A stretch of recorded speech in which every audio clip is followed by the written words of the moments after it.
Welcome, folks and furbolgs, to episode 15 of Dion Rising. Hello, everyone. This is a Dungeons & Dragons 5th edition actual play campaign brought to you by the Knights of D20, all my pretty friends. Hi, guys. We are missing John Paul tonight. Big sad face. See you next time, John Paul. However, as usual, before we begin chasing runaway kitties, we have a few announcements brought to you by a friend of mine who can grow horns using only his mind. Bobby, say some stuff now. Hello. I'm going to be giving you the news today. As per usual, we're going to talk about the Mod Pod first because it's my baby, so that means I get to do what I want during the news segment. We severely mismanaged our time this week and did not schedule very well. So the next episode of Mod Pod is going to be next week, not tomorrow. But that's going to be on crafting and how the new crafting rules work. So if you're a crafty bitch like me, that's where you need to be. After that, we're going to be jumping into classes. So after crafting, we're going to be done with most of the general rules and we're going to start getting into the fun stuff. So make sure you come and hang out with us there. Wednesday for tea time, we're going to have Melanie and Royal hanging out. No, it's going to be Melanie and myself. Just kidding. Mm-hmm. I don't know what's happening apparently, and I'm going to be there. So we'll see what we can get into as both tea time hosts get together for the first time, just the two of us, to dish out what tea we can on each other. For book club, we do have a new episode of book club coming to you this Friday, and it is on that time I got drunk and saved a demon. So we're reading all the way through the 8th chapter, so make sure you catch up and catch us there so you can read books with us. Specifically dirty fantasy novels. That's kind of what we're going for there. And that's our schedule this coming up week. So we're going to send it back to our dungeon mother. Thank you, Bobby. And as always, thank you to everyone else for joining us as we embark on an epic adventure in the world of Dion, where heroes rise, dangers abound, and legends are born. Players, dice at the ready. I'm a bad DM. I didn't even get mine out yet. I have too many dice to ready. They're ready. Yeah, right? Okay, in episode 14, our party wandered into a brothel, specifically the Courtship's Chorus concert hall, where they hoped to find a man called Koschar, who may have more information about some of the mysteries they've been untangling.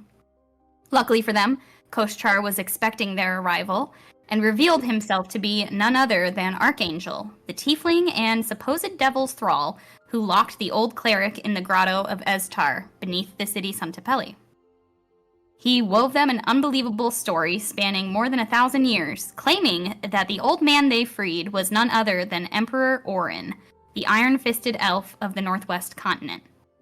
Koschar emphasized the dangers of Orin being freed from the grotto, and implored the party to help him figure out what Orin was searching for when their working relationship was severed by Orin's betrayal and Koschar's fiendish retribution.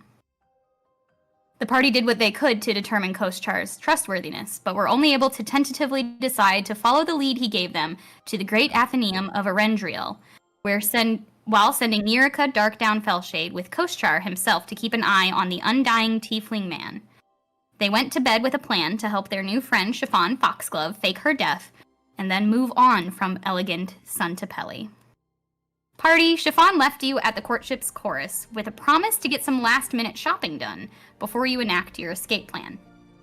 How exactly did you spend the remainder of the night in the concert hall, turned Den of Desire? And what might you be doing as you awaken the following day?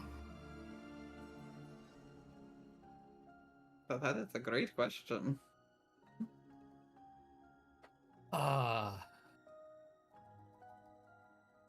I'll probably say Killian didn't stay very long at the brothel.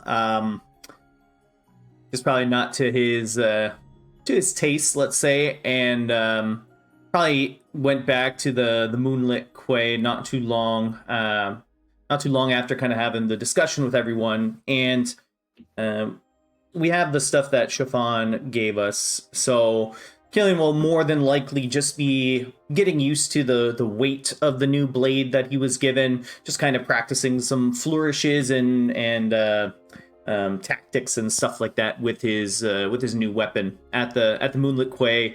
Just kind of killing time, basically.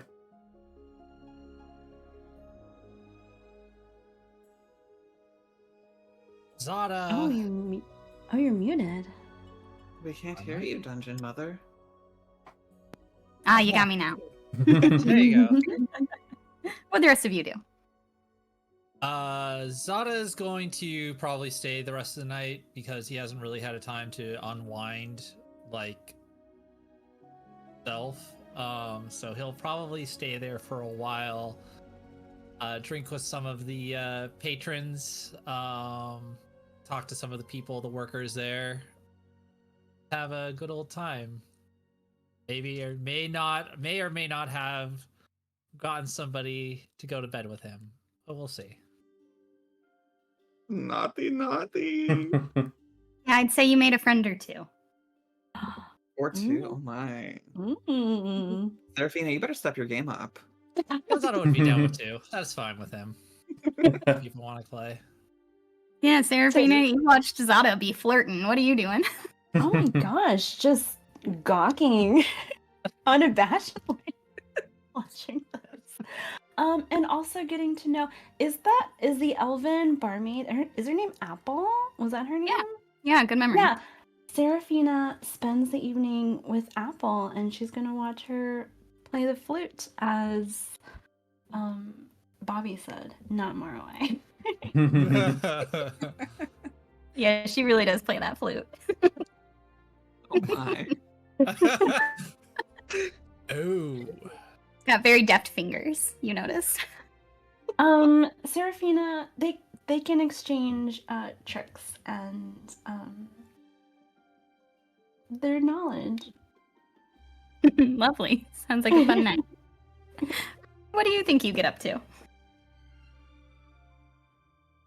So Go ahead.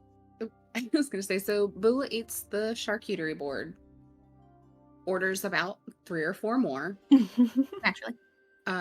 She's kind of watching like some of the, I would imagine there would be like some sort of dancing or such.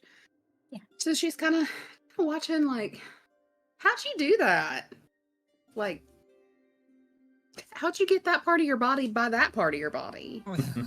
And also, Marway's behind her, like leg attempting to like go upward behind him. He's just like, I don't know. It must be some kind of magic that they do. she also offers to teach them some other dance steps if they're interested. Ooh. You know, ones that are more about stomping than like Stomping. niceness. It is definitely a stomp and dance kind of party. It is Mhm. not the elegance of Chiffon's ballroom by any means. So you know, she offers some of her own help in the dance department there, and just kind of grabbing food wherever she sees it, drinking whatever she can find, just kind of having a ruckus type of time until she kind of sees that Maraway's looking a little sleepy. And then when she sees that he's a little bit partied out, she's gonna take him and make sure that he gets home. And has Sir Lavender and is tucked in and Okay. Um, Fabulous. there's I'm gonna say I have to figure out what Eidos is doing. Oh, yeah. Yeah. Oh my gosh. He, being the gentleman that he is gonna spend the evening with Chiffon and keeping her company and escorting her through a very lovely time at the brothel. Details will remain undisclosed. And they do. They spend most of the night down at the party, sort of knocking elbows, trying to like show everybody that Chiffon is normal and not suspiciously planning her own death. However, you do notice they do find some sort of privacy later in the night. What they do is beyond anyone's reckoning. Shocking. Shocking indeed. While Killian is back at the Moonlit Quay, after he's practiced a little bit with the new blade, he will immediately kind of put pen to paper in the little journal that he has, going over basically everything that he learned tonight. And And he'll also start writing a letter to the Protectorate about there's a demon on the loose and artifacts and all this kind of stuff. Like, he is putting all the information that he can in a letter. And then his next steps is just kind of figure out how to get this out to the Protectorate. But aside from that, he's just kind of waiting for everybody to come on back. Okay.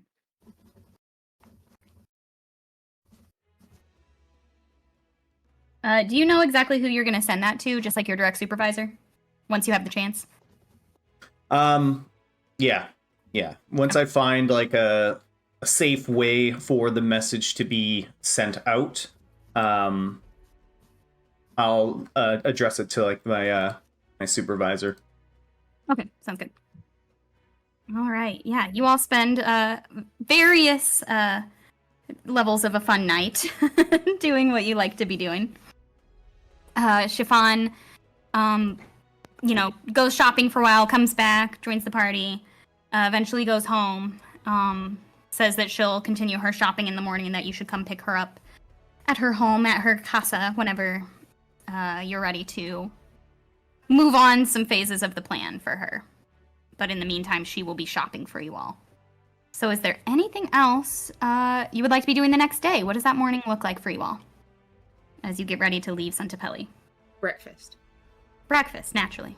Of course. Yeah, you said you and Marway went back to the hotel, right? Yes.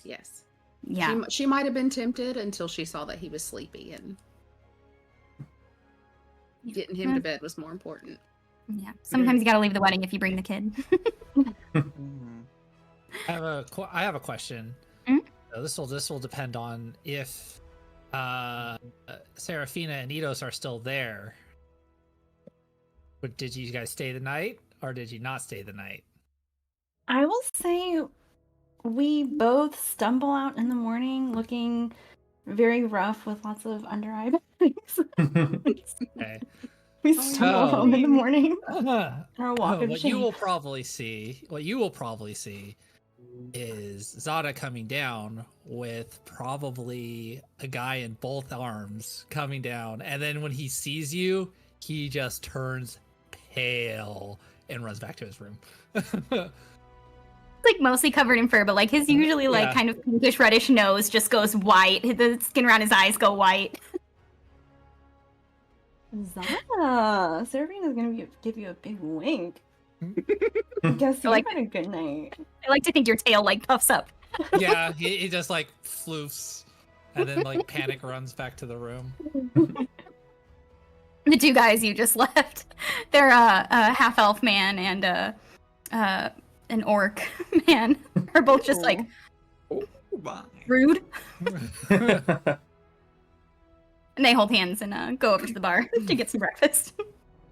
Seraphina will turn to Eidos and say, I guess Zada doesn't have one type. He responds. What does Eidos say? Yeah, please have the conversation with yourself. I can't be the only one. Please talk to yourself as different people. I guess we're learning a lot about Zada this morning. Good job. He's my favorite. Yeah, Zada, you wait like an appropriate amount of time before coming back. He goes out the window, man. Straight out the window. More roof climbing. He just goes, he fucking acrobatics out of that window and books it to the Moonlight Quay. Eidos says, we're not gonna get our deposit back.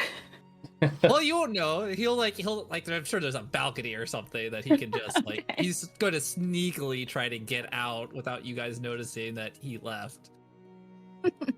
I just imagine just like Kool-Aid Man looking out the window. That's right. Is that a shape hole in a brick wall? Except he's saying, "Oh no, oh no."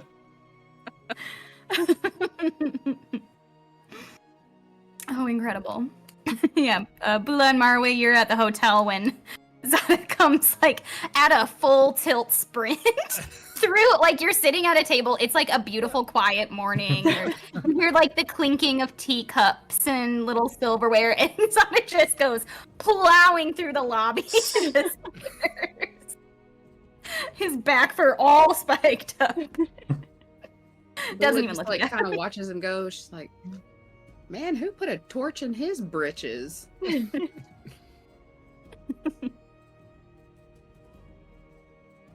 Alrighty. Yeah, Yeah, Marley's you just gonna all. continue writing in his journal, not even completely oblivious to what's just happened. Yeah, the rest of you and Ados and Serafina, you pay off the bill for the rooms that you all used overnight. Begrudgingly, realizing you're the last two left. After you go to look for Zada. And see an empty room. You'll see an empty room with some gold coins. He'll put down like 5 gold or That's something. very thoughtful. That's very kind. Yeah, and you all make your way back to the Moonlit Quay to gather up and make your plans for the day. And you see Bula is finishing her 4th plate of breakfast. You only know because there's just empty plates all over the table. It's not a buffet. It's being served every single plate. And Marway is having some tea and writing in his journal. And Killian, you passed outside in the courtyard, swinging his new blade. Just like swinging it as Zada's just sprinting by. Hey, Zada. Did you have a fun night?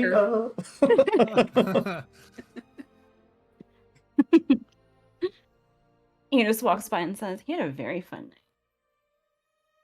night. And did you two have a fun night? You guys coming in pretty early this morning. Better night than you did. Probably. I was here the whole time.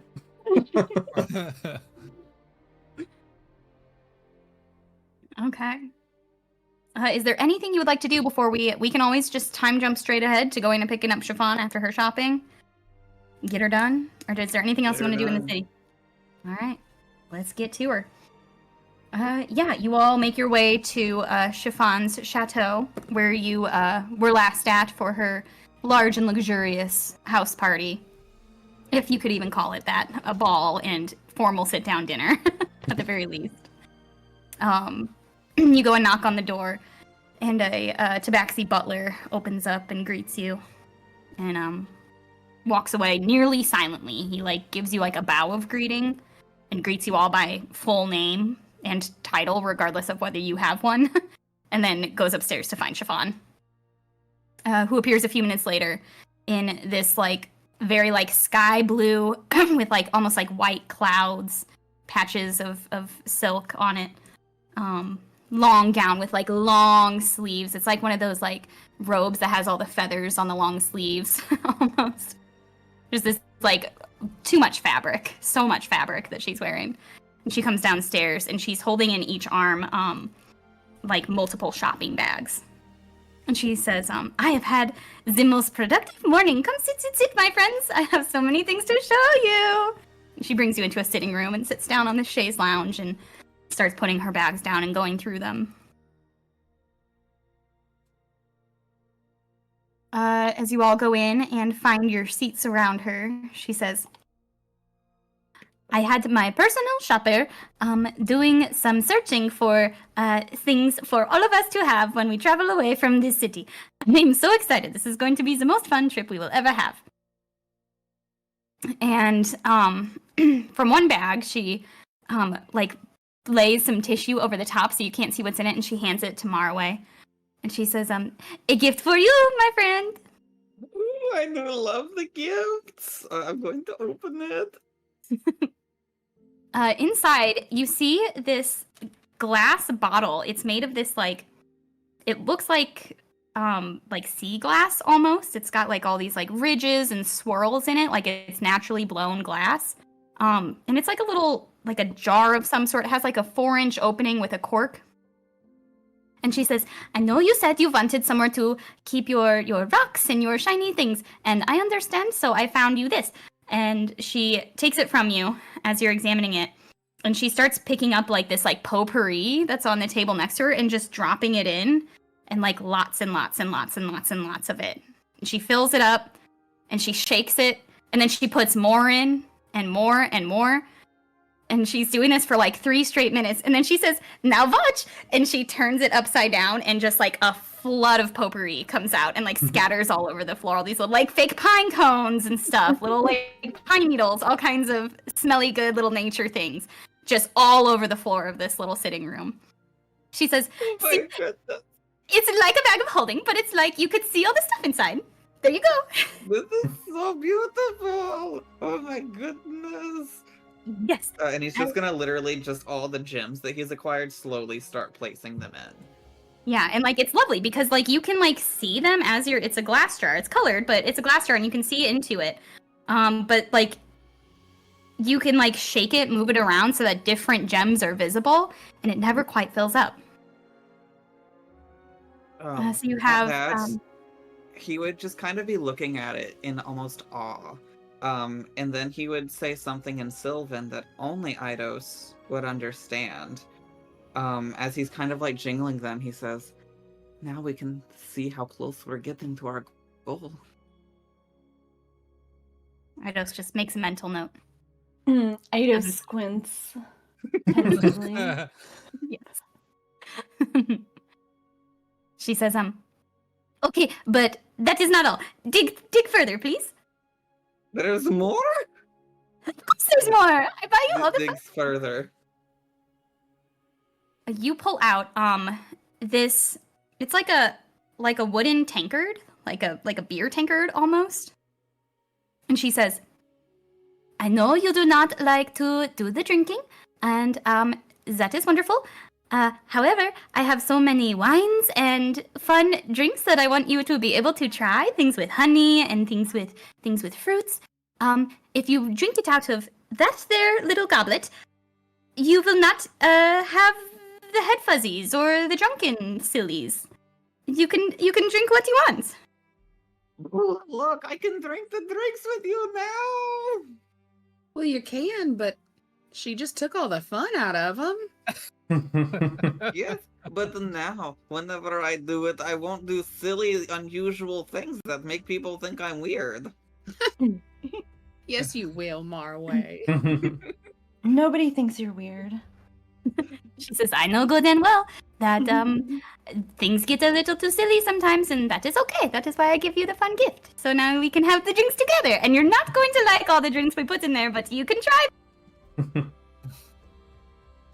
I am most gracious in these gifts. I will do my best to find a way to repay you shortly.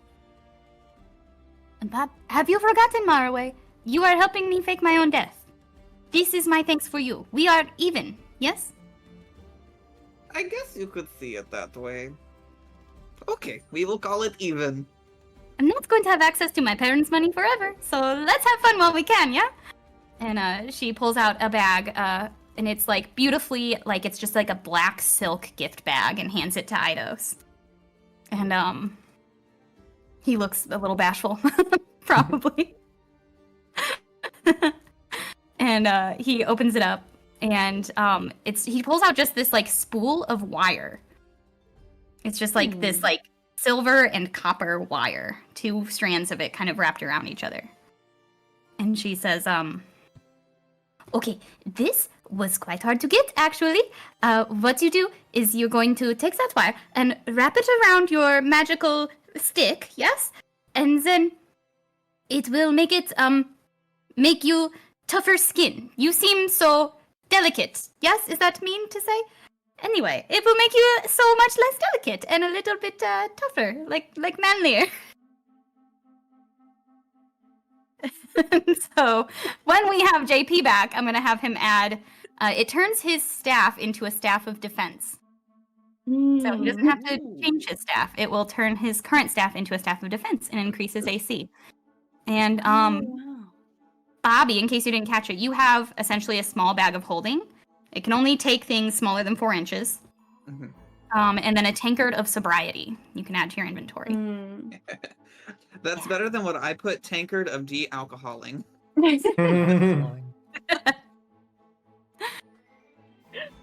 she says- Eidos will blush and thank Chiffon for her gift and put it away. She gives him a wink, and her little whiskers like fluff up a little bit. He's secretly excited to try out this spool later on. Yeah, that makes sense. See how tough he can be. She pulls a brown leather, just like a drawstring bag, and hands it to Bula, and says, "I forget none of my friends. Please open this." She says, "Okay, so I know you have the bag of holding already, so I didn't want to get you too much extra fun, nice things. I have a budget, see, and what do you see here?" And you pull out, it's a ring, and it's like bigger made, so it'll fit on your finger. And it has it's a beautiful like silver and garnet and like onyx ring, with the visage of a ram's head on it. And she says, "Well, I am not going to lie. I don't know exactly what it does, but I hear it will pack a punch, if you will, or I suppose you could say pack a headbutt, perhaps." Well, I can't wait to try that out. Anything that says it packs a punch is good with me. Yeah, and she's just like holding up, like, You and it's remind me a bit tiny. of the rams that climbs on the mountainside of my home country. So, a ram it shall be. My hard-headed balance and- is not quite that good, but I do love to headbutt stuff. So you're gonna add a ring of the ram to your inventory. I Seraphina like to says, imagine "Bula." Go ahead. she's describing that Bula reminds her of a ram as Marway's sitting right next to her with ram horns coming out of his Yeah. head. Yes. Seraphina says, "Bula, you should try to headbutt Eidos after he tries out his new staff." Hey, we could see what they both do. Bust it out. She just kind of looks at Iris and she's like, "Eh? Yeah? Yeah?" Eidos looks away, trying not to make eye contact. Okay, later. For Zada, she pulls out a wooden box, an ornately carved small wooden box that has a hinged lid and a little clasp on the front. She hands that to you. And she says, "Oh, dear Zada, I understand we did not get off on the right foot. So, I thought I would challenge you to find out if you are better at the dart games than I am." And you open up the box lid, and it's got 3 darts inside that look a lot like hers, but while hers are tipped with blue feathers, yours are tipped with yellow feathers, and they're very like golden, like your fur, and they look quite a bit fancier than her darts that she carries with her and plays games with. And she says, "I got you. I'm not going to lie because I am such a good dart player. I got you some darts that are a bit special to help you have a chance against me, to be honest."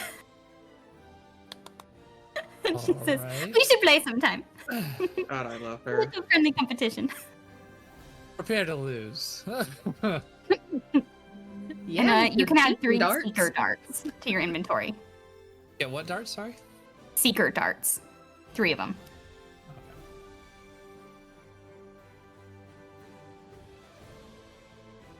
And she says, "Okay, so, Seraphina, I know, how do you buy something for someone who has, like, all the pretty things? You're impossible to buy gifts for, my friend.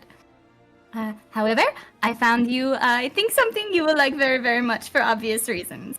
And she hands you, just like, it's like a purse. She just got you a purse as a gift bag because she has that kind of money to throw around. So you have, like, a very cute purse now. But you open it up, and the first thing you pull out is a short wand. It's not much longer than like 6 inches. And it's yellow and pink and blue, all like painted on it. And she says, "Oh, why don't you give that a try on perhaps one of our friends, maybe?"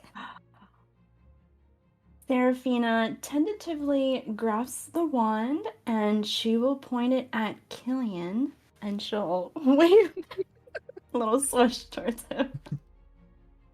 All right. Killian, go ahead and roll a charisma save.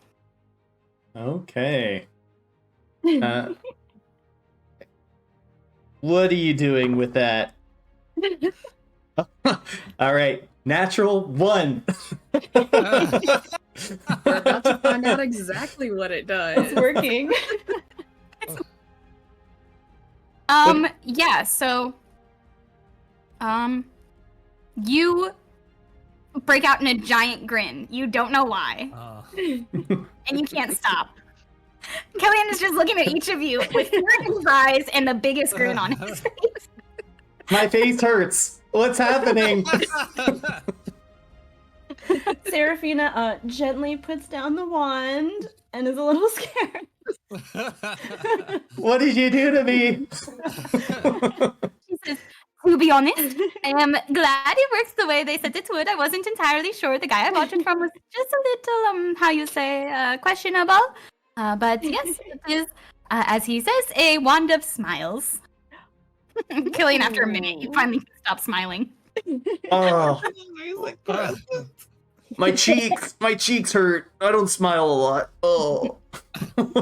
Did you feel happier, Killian? No, that did not bring me happiness, forcing a smile on my face. Seraphina does it again. That would be its second of 3 charges for the day. Sorry, Worth it. I rolled a 9. And then she says, okay, but look, down in the bottom of the bag, please. You dig down further in the purse. She will dig further, yeah. And you bust out in your own non-magical smile when you see 60 feet of coiled rope. But it's like very fine, thin, silken rope.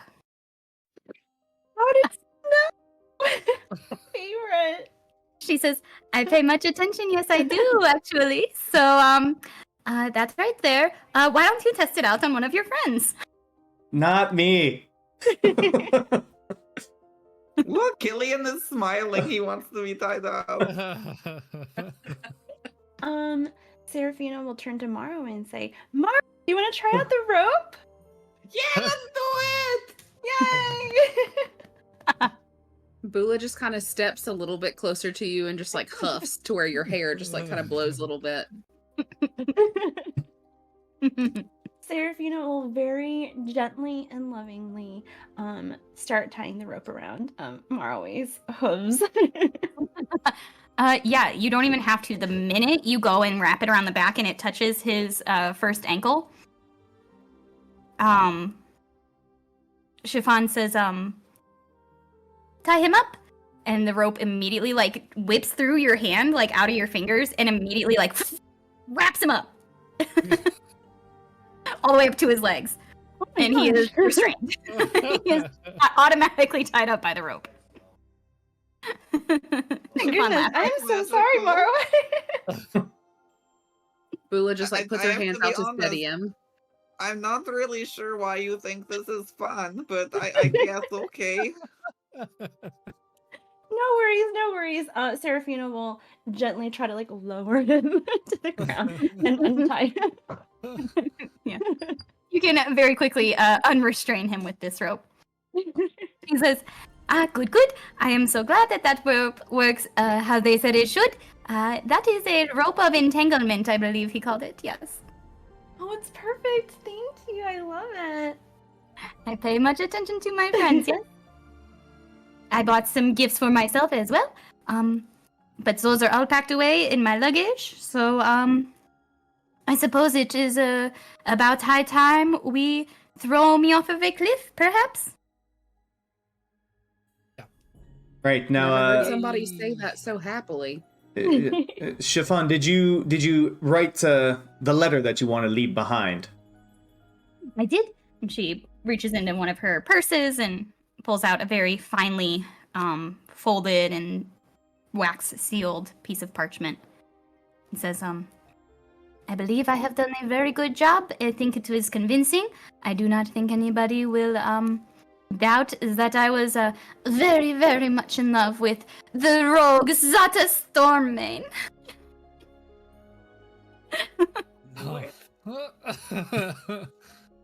It's okay, Zata. I'm not really in love with you. Remember, it's all a fun game. It's okay. Yep. Yep. All right. The most awkward answer. Yep. Nope. And Chiffon, do you have a good idea of, a good place to throw you off of? Like a waterfall with a lot of onlookers. Well, the thing is, most of this coastline is just very nice white sand beach. However, this would be quite funny, go to the top of the pyramid, just above the community garden, and I could fall and impale myself upon the rose bushes. Oh, though I suppose that would leave a body, wouldn't it? Yeah, we try need to- something that goes into water because that can kind of Yeah. sweep some stuff away. Okay. Perhaps we put me on a boat and we sink the boat in front of everybody outside of the beach. No, that would be easy to find too. And expensive. I have it. There is a river. It runs through the Great Pyramid. It is the main source of water for all the homes inside, see? And I could jump from one of the upper balconies inside into the river, and my body would get washed away out into the ocean. Perhaps, yes? Sounds good enough for us. All right, Sounds- Willow, we need to go to the butcher. You can't eat this meat. Remember, this is what we're putting in the sack to throw I still over. say this is such a waste of a good barbecue. We already agreed we'd get you like 2 legs. I'm As- not arguing. I'm just voicing my opinion. She pulls up a piece of luggage that she had laying down by the couch and opens it up, and it's just a small like weekender bag, and pulls out one of her dresses that she wears all the time, one of her like signature color, that like seafoam green that matches her eyes. And she says, okay, so here is a dress that we can put on the meat. I will put on my other one in the same color so that it still looks like it's me once I have making the plunge. I suppose after I make my appearance, I will dye my fur all black. I suppose the most we have to do is throw me off of the balcony in one of the homes, and then someone below can drop the meat and grab me, yes? Seems simple, and then I must hide. Yes. Now, So, do we have access to one of those lower homes where we can catch you? Sure. If you don't mind doing something like, the picking of the lock, perhaps? Yeah, that's fine with me. yeah, we can try that. There are many a vacation home inside the pyramid, so we could just, find one that is empty with a high enough balcony over the river, yes? Seems simple. And Chiffon, before we dye your fur, would you mind donating a little bit just to make the body seem a little bit more you? Ah, yes, very smart. This is why I hire my friends to help me kill myself. I could never think of all this by myself, no. And, Brush your fur. yes, that would be lovely. That's Well, good. You good cut with it. the hair? She holds up her giant war axe. Does Can that help you seem cut it. painful? Yeah. Okay, come, girls, come help me. She pulls you both into Serafina a grabs her brush. brush and a war hat. I'm I gonna should go take you grab all us a into the washroom. cart. She Yeah. has. I'm sure you have a brush too, right? Yeah, I have a brush and a comb. I'm sure you have the perfect brush for her fur. It's Okay, come I on, mean- let's go. I mean, I really gotta go get us a wagon. Killian needs some help. So I'll That's go up get to us a you. covered wagon. He's just like sidestepping the whole time he's talking. Just gets a little bit farther away every time. He's like, Killian's gotta come.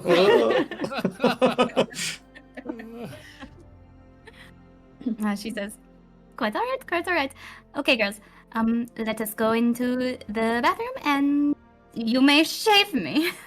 She says, don't do my face though, that way people know it is me, yes? She takes you into a washroom and she has you attempt, you can roll for it, to like shave some very cool looking swirls and things, like different patterns into like the fur from her shoulders down. And all down her back and some longer pieces from her tail. So whoever's helping, you can either both roll sleight of hand or one of you can roll with advantage. I will help Bula because I'll be brushing it out so that it's easier for her to shave. All She's right. gonna make this look like one of those like granny square things that they put on the barns. It's gonna be awesome. Make her look like a quilt. Cute. No, it's not. Yeah, You have advantage. Can you roll with advantage? Well, but she was helping me. Yeah, with Did advantage. you roll with it? She's helping you. Did you roll? Oh, we both get She's advantage? giving you advantage. Oh no, you she's not rolling. only you're rolling. Only you're Ooh. cutting. Good, because that was terrible. Let's try that. I mean, so altogether it's a 10. Okay. You're going for a granny square. She ends up looking a bit like a checkerboard. It's more chunks. There of are worse squares. things. She's like, I don't hate it. I can pull off most looks. I am very pretty. She pulls her dress back up, puts it all back into place, so all those missing spots are covered, and you have a good sized bag of chiffon fur in all the different colors of her fur, the orange and white and black. All right. She steps back outside with her dress, pulls out a couple luggage bags, not more than she can carry on her own person. She is smart enough to pack relatively light, and says, "Okay, so I think probably what we should do is you should all stay more incognito behind me, and I will rampage through the streets in my heartbreak, and maybe you carry my bags too, so it doesn't look like I'm carrying all my luggage, perhaps. That would not make any sense. And yes, I will rampage through the streets until I find a house to break into, and then I will cause a large scene, and everyone will look at me while you break into the house, maybe, perhaps. And then I will rush into the house, and I will go up the stairs, and I will come out onto the balcony and have an even bigger scene, and then I will throw myself from the balcony in despair. And then you will catch me, yes? Yes. Did you write in the letter that it was me? Should I be seen with you as you're running away? No, I was just making a small joke. I'm sorry. Okay. I did not write. Alright, I wrote alright. that I met a debonair gentleman who broke my heart and then some. But no, I did not name or suggest that it is the lion in the city. I did not want to bring everybody back to you. Right. Okay. Yeah, I will search out a thing, and then this river goes to the ocean, right? Yes, it does. It flows pretty fast through the pyramid and then to the ocean. Okay. So if you were to throw the body in when I should be splashing, it should be relatively believable. Okay. Who's Sounds going to good. catch me? It's going to be probably either I or Bula. One of us is going to throw the thing, and then one of us is going to catch you. We'll probably make like a chain kind of thing, so if like she misses, I can try to catch you after that. Or I could go first, and if I miss, she can catch me or go for you. So we have double the chances here. Yeah, Well, me and it's- Zara will try to catch, and Killian and Yeah. everyone else can throw if need be. Right. Well, they say the best laid plans are the most complicated and convoluted and last minute, so I have full faith in all of us. Let's go. All right. Well, hold on. Before we go anywhere, how are we dyeing your fur? Are we doing it in that house that we're breaking into? Well, hopefully, if everything goes to plan, everybody should be watching my body float down the river, And yes, maybe we diet in the house. I have my supplies in my bag. If Lady Serafina could help me, then I think we could get it done before anybody comes to the scene of the crime. And then I we'll don't know anything mark about dyeing hair, but I can try. You can teach me. We could so we'll put the wagon somewhere nearby so you won't have to be out too much. We'll put you in a cloak, put you in the wagon, head out of town, and then once we're like pretty far away, you can come out of the wagon whenever you want. But that's the plan for now. I think it will work well. I hope I do not die. Me too. So in that time, did Killy and I find a good sell for a covered wagon? Oh, sure, yeah. Are you trying to buy a covered wagon, or do you want to do like a rent-a-car situation where you can return it in a different city? Oh, we probably rent it in another city. we can return it. We can return it in a different city. That's awesome. That's awesome. They have magic. I can literally tell them. Yeah. So let's do a rental. We don't know if we're going by boat or land next time, or air maybe. Well, let's find out. Yeah. So just a rental. Okay. You are able to get a small, like 5 foot long, like 3.5 foot wide covered cart. Let me see what that will run you. And the journey to in Mon Pod. the journey to Ozolid is only about 2 days or so? Yeah, 3 days. 3 days, okay. Yep, not far. Yeah, so it's just gonna cost 30 gold a day. It's not the cheapest, but It'll have to be worth it. So Zada will put down the money for it since he got the money. and it comes with a mule to pull it. So we expect it 3 days at most. So that's gold. So yeah, half is gold. You got that. Okay. Oh, and then also as he's leaving, far away, you did put down those gems last time that you left in the treasurer's place. Kind of left them for like other people, but Zada's gonna like hand them back to you now because he took them. You're muted. Bobby, we can't hear you. Bobby? No, I There had we given go. them to the Crimson Cloak Yeah, and I made took them them back. promise. Oh, okay. Excellent. Bloop, bloop, bloop. Right into the gem jar. The gem jar. Would've been Eidos looks satisfying. on pensively as you're putting more gems into the jar. Alrighty. Okay, any other planning you have to do before Chiffon goes running through the city? She disperses her few bags of luggage for the journey amongst all of you and says, "Follow me. I will, when you see me, perhaps collapse to the street, I will lay out my arm pointing toward a house that I know to be empty. And you pick the lock while I ride and moan in horrible internal pain, yes? Let's go." Perfect. Sounds good. Are there any clouds in the area by chance? It's yeah, there is a like what appears to be like some rain clouds coming in off the ocean to like the east of the city. So they haven't quite reached the city yet, but it is starting to get a little bit cloudier. Okay. Okay. I'm gonna kind of run ahead of the group and position myself in this kind of square area. And I'm just gonna kind of pick an alleyway just somewhere out of the way and start the ritual for Skywrite. Okay. So I can, as she's falling, we can conveniently have a cloud kind of go in front of where they're swapping her out so they don't have to make any stealth checks. Because I know this group. I have great stealth. I have no Sure, idea I what don't you're know what talking you about. mean. What do you mean? She like trips over like a whole rack I know of this group is pans. the epitome of stealth. All right. I am going to roll a performance for Chiffon. See how well she can draw people's attention away from you all.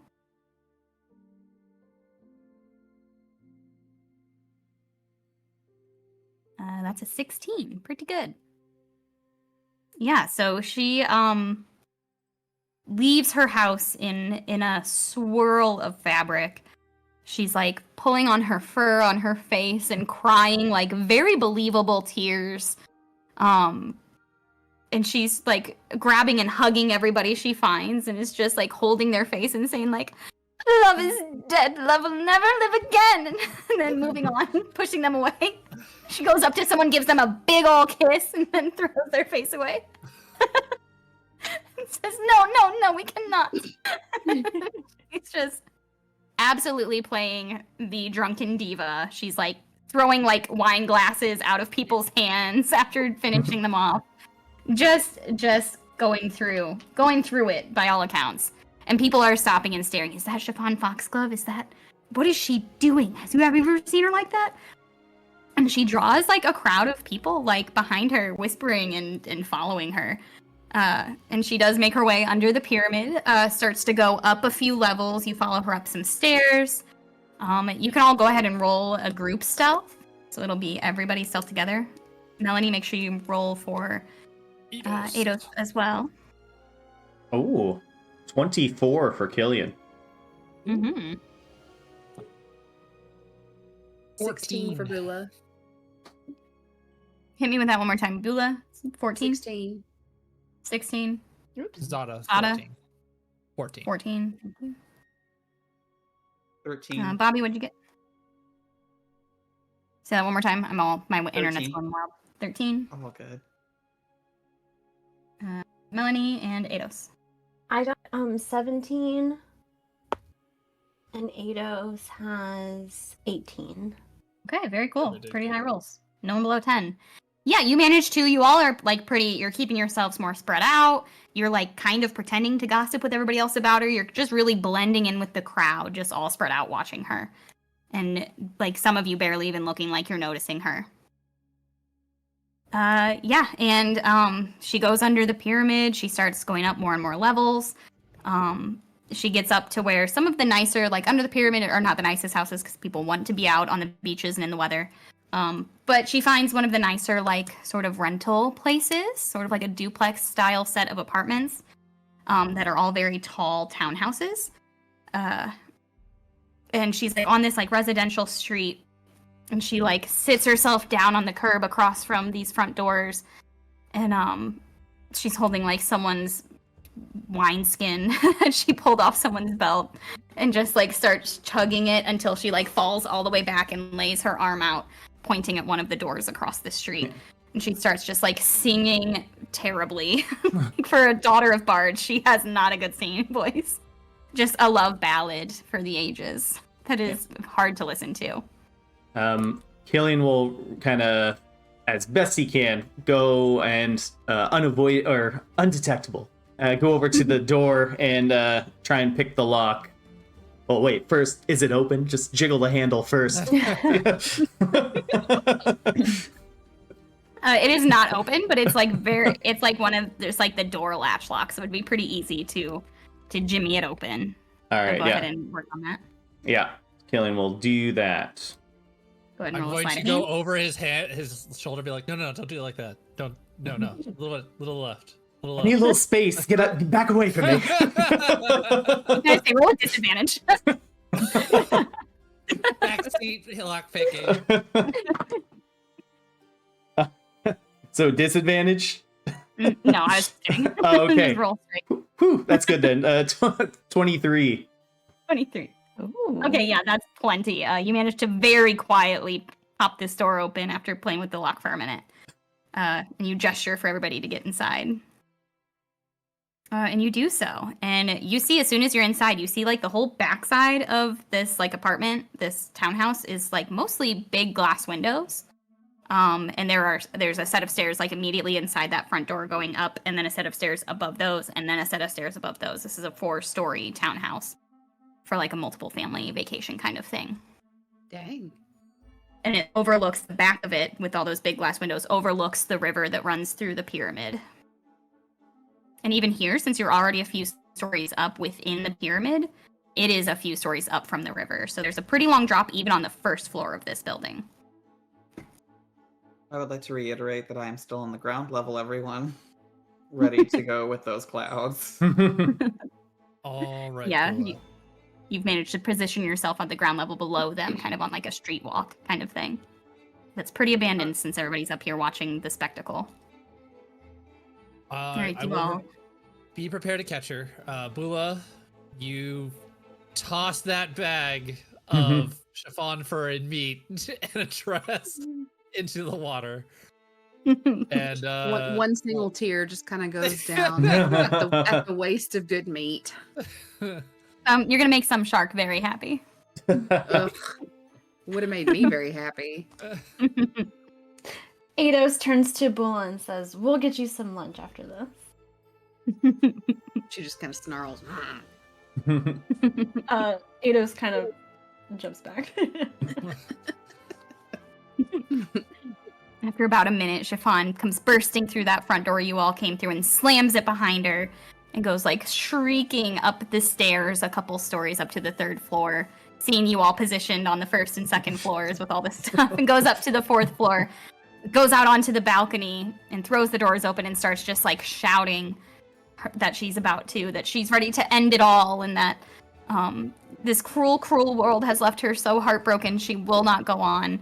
And people come around to the back of these townhouses and down on the levels below, and everybody's looking up and shouting and yelling, "Don't jump, Chiffon!" And she's crying and throwing just a big ol' fit. It's really, really a sight to see. Her finest performance, for sure.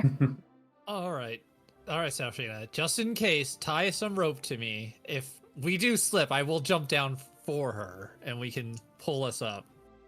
All right. Serafina will pull out her robe of entanglement very excitedly.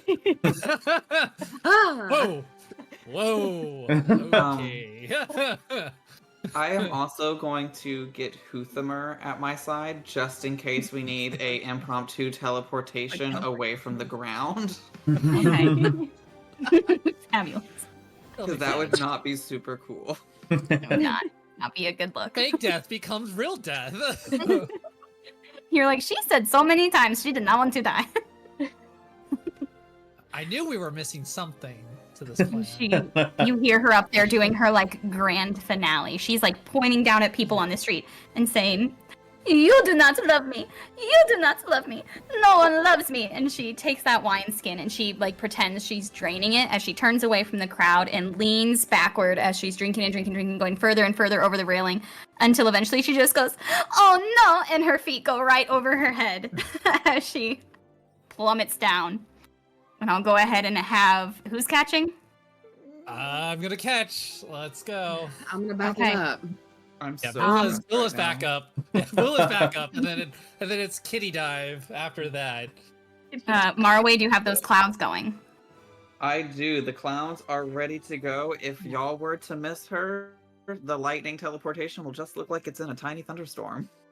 Yeah, it just suddenly got really foggy above the river between the crowd and where she's falling from, or where you're all kind of hidden on the lower levels.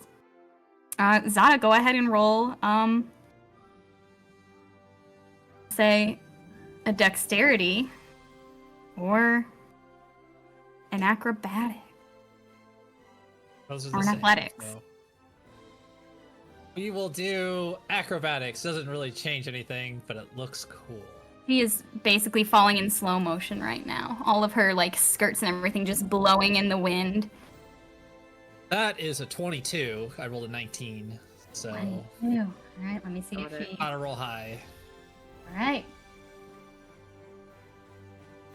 You see her, she like breaks through this fake fog and you see her just for an instant. And she's just smiling and winking at you as you reach out and scoop her around the waist. She is upside down. You grab her around the waist and fall backward with her over the balcony railing. And at Just the same as- time, Yep. Bula tosses the bag. Oh, okay. Yeah. You give it a sniff as it falls away from you. Yeah, and this pile of meat wrapped in dresses. Bula, roll athletics to make sure it actually makes it into the river. This is why I You gave threw that it to out far Bull, enough. because I have no athletics. Well, my Only a couple athletics feet of is- like walkway straight beneath the window Exactly. that it could potentially land on. So that's going to be a 21. That'll And do it. You Gosh. throw that bag and it's like almost seamless. Like people see Chiffon fall into this fog above the river and they see her continue following out of the fog. They don't see her though. What they really see is a Just slightly more lumpy when she comes out. yeah. And you wait a second, 2 seconds, 3 seconds, splash. You all peek over the balcony, and Marway, you're down below, where you have the clearest view without having to look through the fog. And you see the splash, and you wait a few minutes. You watch the bubbles rising. Eventually, you see just the slip of fabric, and then this like body type thing floating quickly down the river as people are crying and yelling for help. And you all back away from the window quietly. And Chiffon is laughing her ass off. I want to point out that we've had people make death saving throws, and this was still the most stressful moment of the campaign so far. Zana almost dying? Like that close? Real close. Excellent. Excellent. Perfect. NPCs may matter more. Those were some great rolls. As soon It could've gone so wrong. as this has landed, I'm going to start making my way towards the entrance to this building and start muttering my incantation for Pass Without Trace, so when they come out, we can slip out a little easier. Yeah, and luckily, since the back of the house overlooked the river, that's where people are really gathering. So even people just now running up to the scene are just running past the front of the house, not really looking at it. They're more looking toward the river, trying to catch a glimpse of the body now floating 50, 60, 70, 100 yards down the river, almost out of the Zana just area. puts on his giant ass cloak on Chiffon and be like, no one will recognize you with this on. Just a 6'10" cloak on her. She says, "You know what I would love? If I could see my mama's face when she hears that I throw myself off of a balcony. She's going to be so embarrassed." She's still just like, she's uncontrollably laughing. A little bit of adrenaline. You can see her, like, her cat pupils are just fully round dilated. She's never had such an exciting moment. Are we dipping this cat in paint now or later? We could probably do it. Well, we'll go to the expert. Seraphina's first time dying anything, of course. Do you think you could do it really quick now, or do you think that we could? Should we wait till we're on the road? She says, "Oh, I almost forgot. Hold on." And she takes one of her bags off of Bula's shoulders and digs through it. She's throwing some of her dresses around. And she pulls out this very wide-brimmed sun hat with like a very floral ribbon around it, around the brim of it. And she says, "This is one of the things I got for myself, yes." And she puts on this huge sun hat and she concentrates for a split second, and you all see all of her fur go about 3 inches longer and black. She goes about 2 inches taller. Well, that She works. Does I she got also myself sprout presents a too. mustache? She says, "You want a mustache?" And her whiskers all curl at the end. Well, She that's says, convenient. "I would be a man now, yes?" Tries to deepen her voice. Does not work. All right. Well, let's get going. That's all set. Let's go. She's got the hat over the cloak that Zana put on her, the way too long cloak. But otherwise, she looks like a very different black male tabaxi with a very nice mustache of whiskers. And with that, you all gather your cart and sneak out of the city. Okay, go ahead and roll that last stealth check as you try and get away from this house and out of the city without raising Everyone, we any. have Pass Without Trace on, so you're going to add 10 to your roll. A You love 10? Pass Without a Sure. Trace. Oh. Wink. Nice. I got a nat This 20 is- as oh, well. Oh, Yeah. girl, I got a 19. There's a 29 for 19. 35. 35. Robin.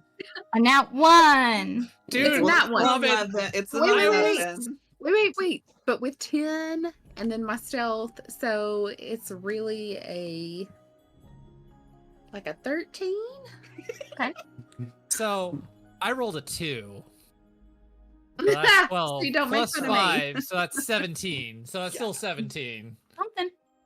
You said, what are we adding to our rolls? Plus 10. Plus Right. 10. Plus And then 10. your stealth. Okay, so I have 14. Oh no, sorry. Oh, I have 15. And then Eidos has 25.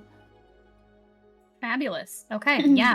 No one got below 10, obviously, and you had some very, very high rolls. So even when Zada and Bula start kind of tripping over themselves, Ran and I into guess I better roll something. for Chiffon. Hold on. Listen, the magic of Sanctuary will shield all of us from unwelcomed eyes.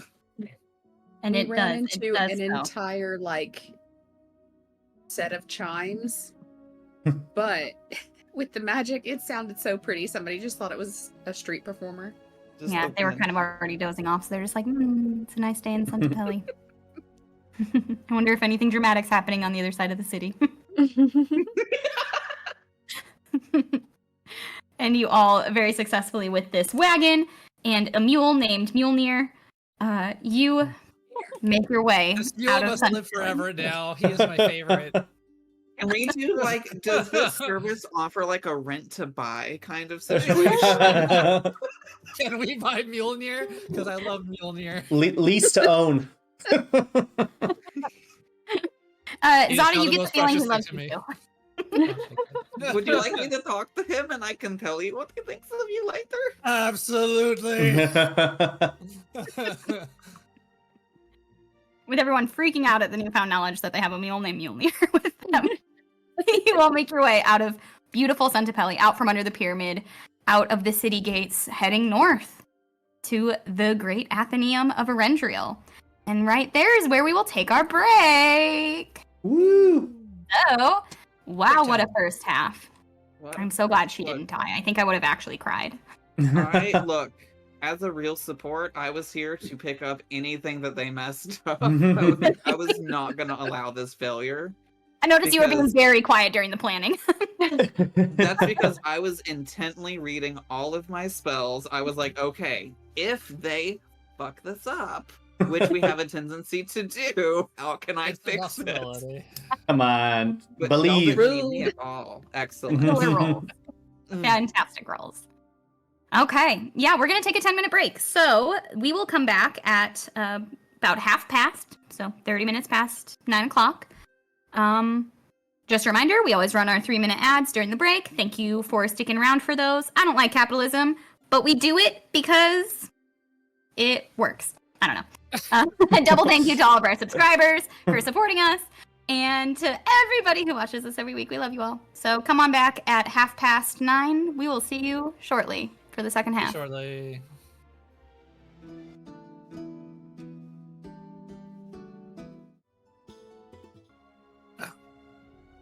Thank you for waiting, everybody. We're back.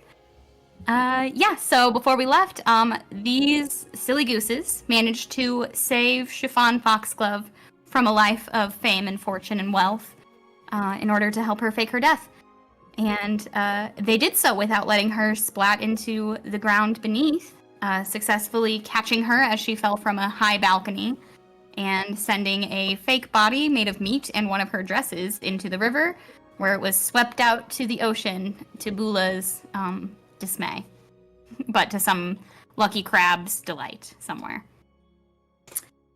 So they managed to also sneak out of Suntepeli, so they are saying goodbye to the city in the sun and heading north with a covered wagon and the clothes on their back and a few new supplies thanks to Chiffon's personal shopping experience.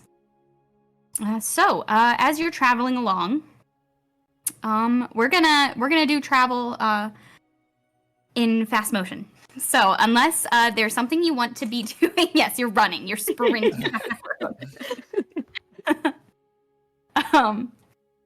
You can go ahead and tell me how you want to kind of while away the days, and we will roll at nights for. We will have like a watch going and roll for any random encounters. But this is kind of like downtime. You can spend some time like reading, like taking turns sitting in the wagon so you don't have to be walking, working on like your alchemy. So why don't you guys tell me how you want to spend your time traveling? This is a pretty well-traveled road, but it does go through the wilderness. As you go north, it gets like denser woodland. And just to confirm, is Chiffon with us? She's traveling with Yes, us, right? yes, Okay, yes. perfect. What are we She supposed to call eventually- her now? Oh yeah, what does she want to be known as? Oh. She says, "Oh, what an interesting question. I hadn't even thought about having a new name. I've always just been Miss Chiffon. Any fun ideas? I will take suggestions. Perhaps I should have a suggestion box." I'll call you Kitten. Tin. She starts purring. Because you're weak and defenseless. What? She takes out a dart and throws it at you. Catch missile. Deflect missile. She's got That was a nat 20 to hit too. Oh, okay. All right. D10. I gotta roll a D10. Deflect the damage.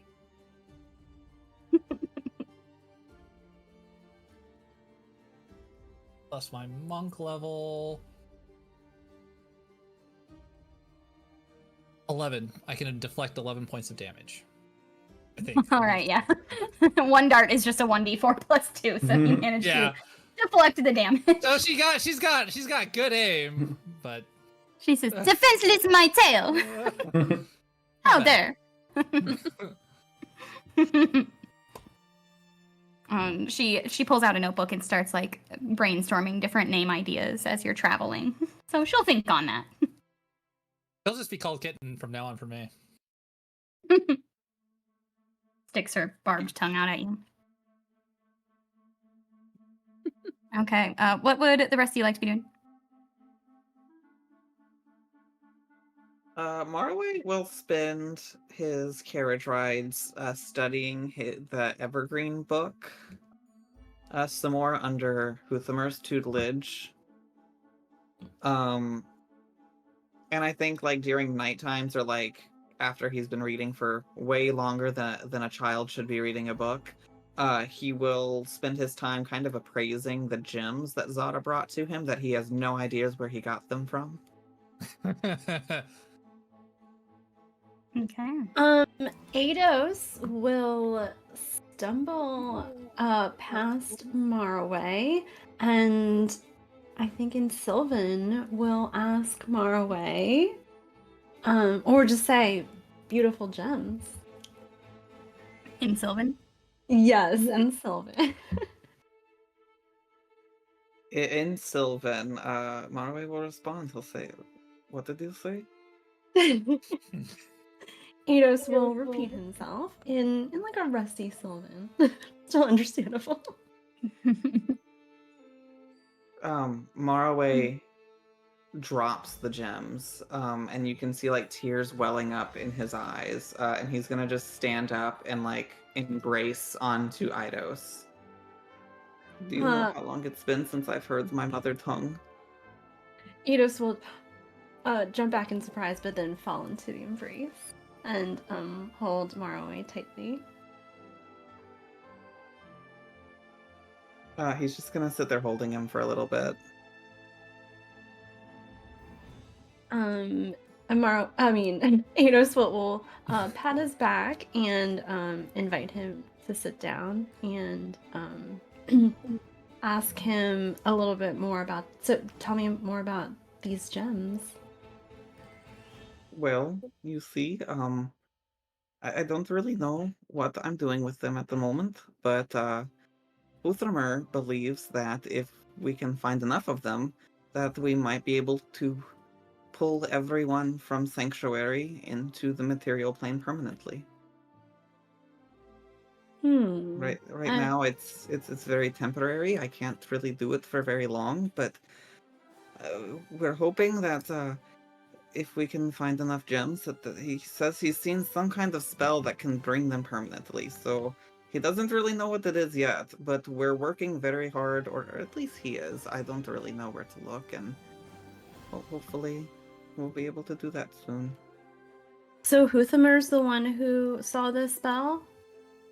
Yes. And do you know how the gems work as part of the spell at all? No, not really. He just told me that I would need quite a lot of them for each person, so I am trying to find as many as I can, and hopefully I can save my people. So we don't know how many that we need exactly. We just need as many as we can get. Yes. The more I have, the more people I can save. So I'll do whatever I can to get them. Eidos will take off one of his many rings that has a gem on it and hand it over to Morrowind. I do not have anything to return to you right now. Oh, don't worry about that. It's a gift. Where I come from, when you're presented with a gift, you give something of equal value. And I will make this up to you, I promise. Eidos will say, just consider it a gesture of friendship. And your friendship is more than enough. I accept, but just know that I will make sure that my friendship is worth all the gems in the world to you. It is worth more than that.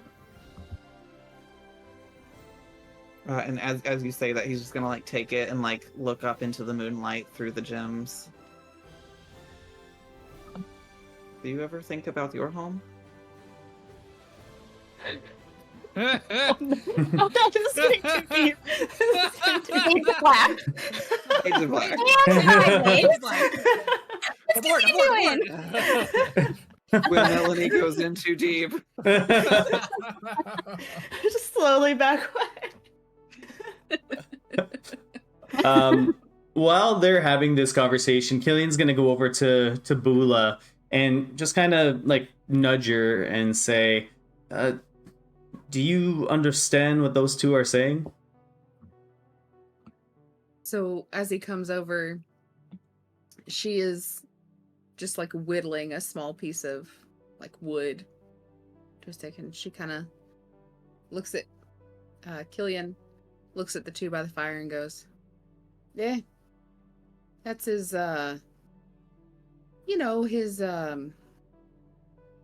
what's he call it? That's his wild talk. Oh, and he hasn't taught you any of this wild talk? You guys have been traveling for a while together, haven't you? We have. But there's some things that you just mind your own, you know?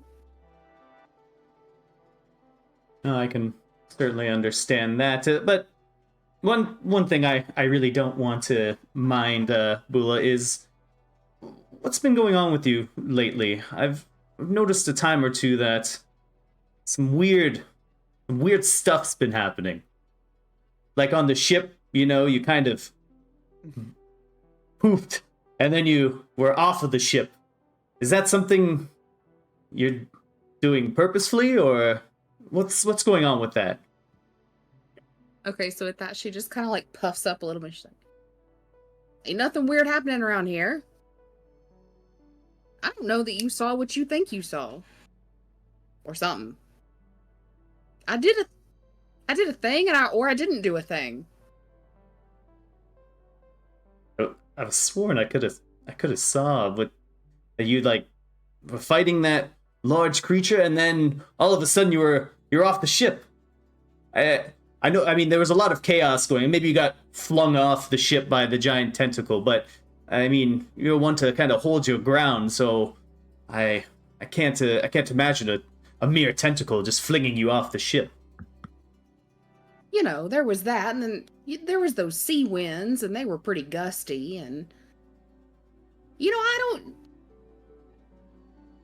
stuff and junk. And she just goes back to like whittling her, purposefully not looking at Killian. I mean, if something's going on, Bula, it's okay to be a little bit confused by it. I mean, I have things happening to myself that I don't quite understand. I was just hoping to talk to someone that was in the same boots as me. But if you don't want to talk about it, that's okay. Well, the only thing to talk about is that you're a little nosier than an anteater in an anthill. But there's nothing going on here anyways. I still don't know what you thought you saw, but if there's things going on with you, well, I'd listen. And Killian will just kind of sit down next to Bula. Yeah, well, I don't know, recently I've been feeling a lot more connection with my god, and I feel like it's been really just fueling my abilities as of late. I've kind of discovering new things about what I can do every day. And to be honest, it kind of came out of nowhere. I've never been blessed by magic my entire life until recently, and it's a little bit shocking if I'm being quite honest with you. A little bit scary at times too, the power that I can wield. Well, the rooster doesn't crow on accident. Pigs don't taste great on accident. There's a reason for it. You just have to find what that is. I think you're right, Bula. I think there may be something a little bit more at play here, but I like those analogies you used. Those are quite poignant. Well, What's an analogy? it's just never mind. I appreciate you listening, Bula. It's I feel like we don't really have the chance to talk too much, but you're a good listener. Maybe that's why Marway likes you so much. Well, I've got big ears. They gotta be good for something. Well, Flash sideways. Serafina, Zada, what you doing?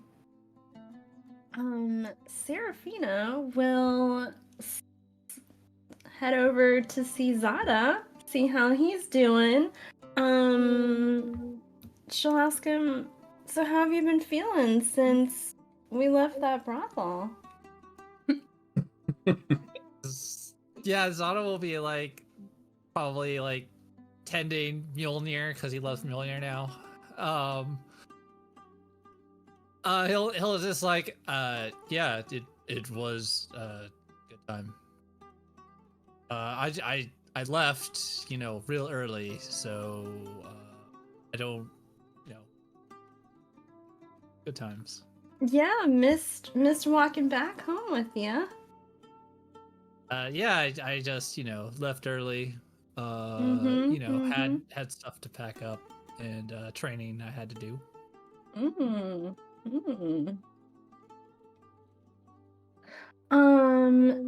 Have you been missing anyone recently? I mean, I miss my parents. I miss my tribe. Mm-hmm. That's what you mean. Mm-hmm. You know that's not what I mean. I don't know what you're talking about. Mhm. I miss everybody in my tribe right now. Yep. And definitely not a very specific lion love that Dark Down was referring to. Dark Down said a lot of things. You know, he was crazy.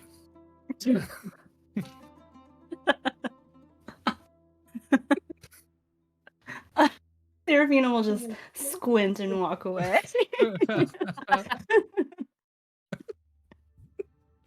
Okay.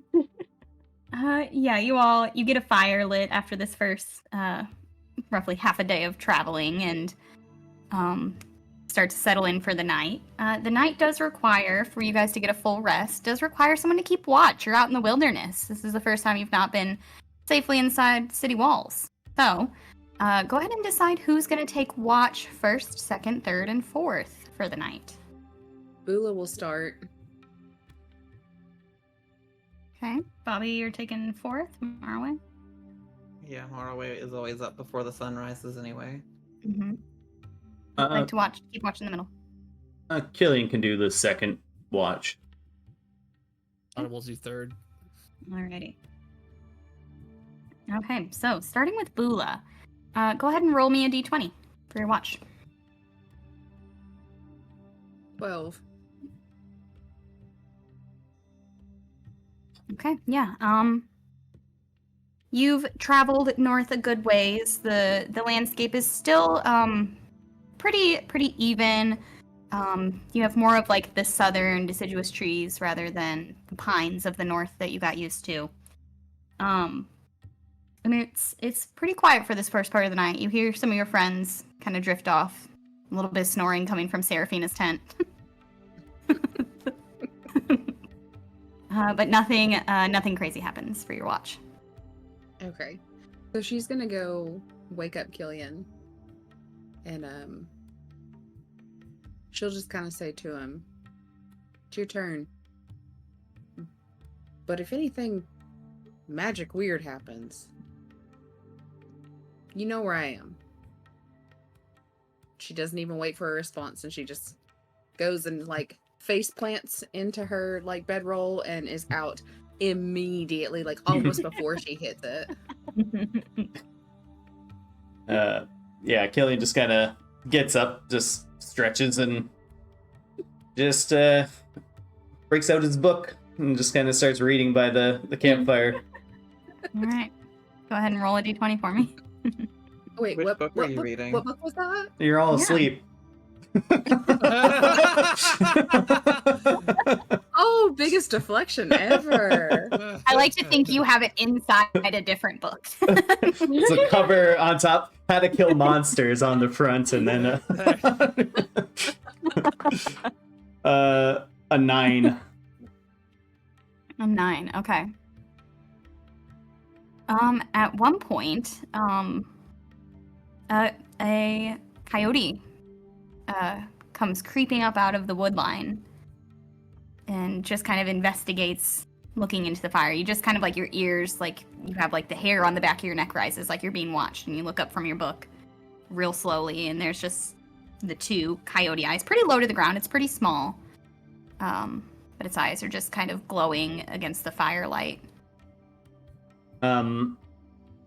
Killian will very slowly, as he's he keeps an eye on the coyote, just like kind of just looking at him, not directly staring at his eyes, just keeping awareness of where it's at. He'll reach into his bag and just pull out like the smallest, like a piece of like a ration, like a dried piece of meat essentially, and he'll kind of just throw it nearby the coyote. Okay. It at first it kind of jumps back and disappears back into the shadows. But then a couple moments later it comes creeping back forward, and you see it kind of give a sniff, get a little closer, give a sniff, reaches out a paw, like tries to grab it, drags it back toward itself, and scoops it up and runs off. And then very like subtly, Killian will just release the grip that he had on like a dagger on his side as the coyote runs away. All right. Yeah, the rest of you keep more of a keen ear open, but that's the only thing that seems to disturb the night during the couple hours that you're watching.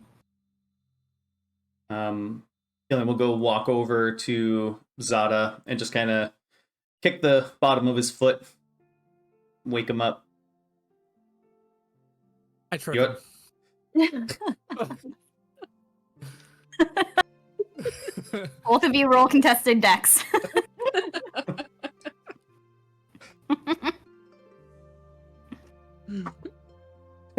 Natural 20. Rolled Incredible. a 15, so that was an 18. 23 total. With your leg. So Like, you, foot- you try to trip him, Zada. I nimbly Yeah, it'll dance be like around a- your feet. Yeah, it'll be like one of those like spin kicks. So he like gets up and then gets up on all fours, like up on his legs as he does it, and be like, "Whoa," like ready to fight. And he's like, "Oh, it's just you." So jumpy, Zada. Yeah, you have to be surviving out in the wilds. You never know when you're going to get attacked in the middle of the night. That's fair. I did see some a coyote lurking around here. Hopefully, he's by himself, but just be aware. All right, get to have a good night. And Killian will just kind of lie up against the wagon wheel and just kind of like, you know, fold his arms and just kind of fall asleep there.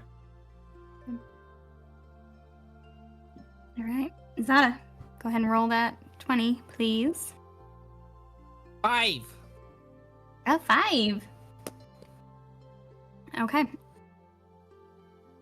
At one point, what are you doing while you're doing watch, first of all? Zada will probably do some of it, like stuff that he doesn't think people are really interested in. So probably a couple of his prayers to Ere, do some rituals that based off of that, and then if he has any, probably has some like small leather that he's probably been working on, just like making a small bandana and like small things like that with his leather working that he knows. That's probably what he would do most of the time. Okay, yeah. At one point, Mjolnir wakes up, probably from Bula's very loud snoring. Mhm. And comes over, sees you're up by the fire, comes walking over all slow and lays his big old mule head down on your lap for scritches. Who is the best mule of all? Yes, you are. Closes his eyes and kind of drifts back to sleep, standing up there. Yeah, the night passes quietly. You keep your ears open for those coyotes. You do hear howling a distance away after about an hour or so, but it sounds like it's really echoing. It's pretty far away. Otherwise, your watch passes uneventful. Okay. Marway Zada was will last. get up. Yeah, so Zada will get up, see if anybody seems like they're too cold or anything like that, because Zada is always very warm because of his fur. Try to like kindle the fire, and if anybody seems particularly cold, he'll just throw their cloak over them. Probably Chiffon, because it's her like first time being out in the wilderness. So he'll like give her. She does have like cloak. 4 of her dresses covering Yeah. her. Mhm. They're So all just like this- silk and gauze and Yeah, barely so he just anything. puts his heavy cloak on her. Goes up to Marway. As you And, approach Maraway, he is like fetal position sleeping, right?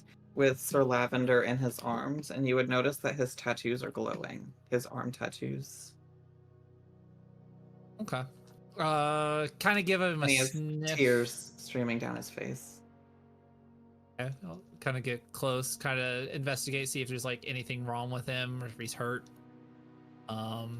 Cast detect magic, see what kind of magic is being used on, if the tattoos are has any type of residual energy, what kinds of magics. Maraway- They're magic, but they're not like an item, so it would be almost like looking at a sorcerer Okay. and just so it's them just being magic. Okay. Yeah. Kind of gives a sniff. We'll kind of go down gently. Kind of probably actually go to Bula first and kind of like nudge Bula. Be like, Bula, Bula! She wakes up with like a snort and a knife. She's like, oh, yeah. What? Morrow is crying, and he's glowing. Is that normal? Is he asleep? Yes. Unfortunately, it's normal.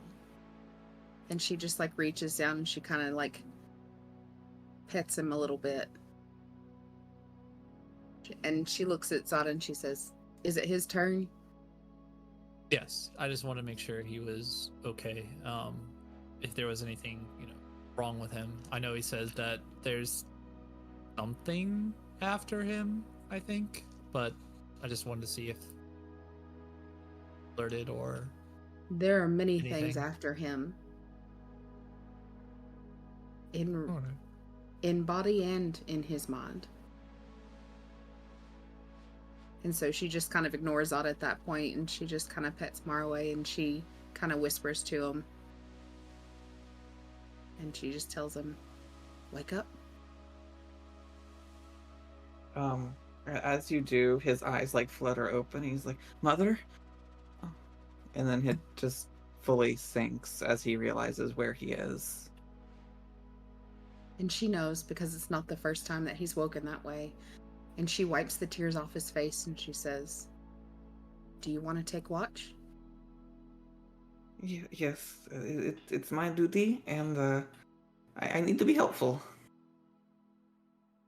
Okay. It's okay if you can't, Marley. I can take another watch if you need it. If ever you need. No, I will be fine. It's just a little bad dream. That's it. It's okay. And Bula just kind of looks at Zana and goes, he's fine. He's stronger than you think. Even the strongest people need help sometimes. And she just kind of like pats Mar away because she knows that she's there to help him for whatever he needs. And she just kind of dusts him off where he's been sleeping. All right. Yeah, Zada will get up. There have been some coyotes around. About it. If you need company, Mjolnir is very warm. So to lay down. Yeah, so Mariway will get up and get his book that he's supposed to be studying and his journal and start writing in his journal. Alrighty. Go ahead and roll that d20 for me, please, for your watch. Hold on, it was cocked.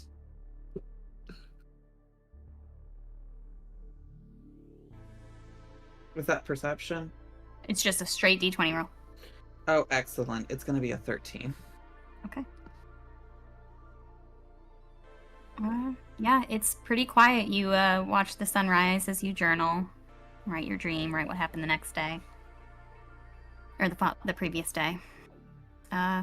And eventually, your companions start to wake kind of on their own as the sun rises. They're not used to waking up outside in the elements quite as much as they used to be before staying inside. Maybe Zada more than the others, but for the most part, everybody's wakes up by the noises of the bugs all waking up and the birds. And you can all go ahead and give yourselves a long rest and change out your spells if you would like to,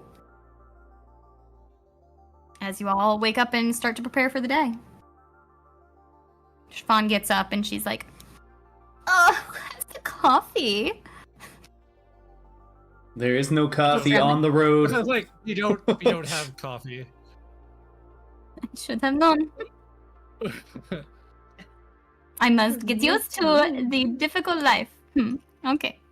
I will be okay. I might be a bit crabby. It's okay.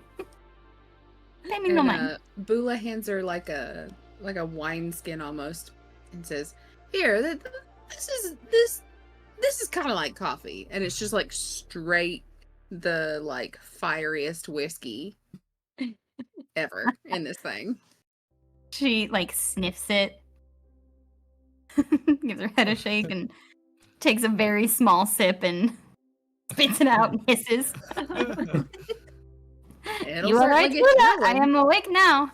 This is true. You got me.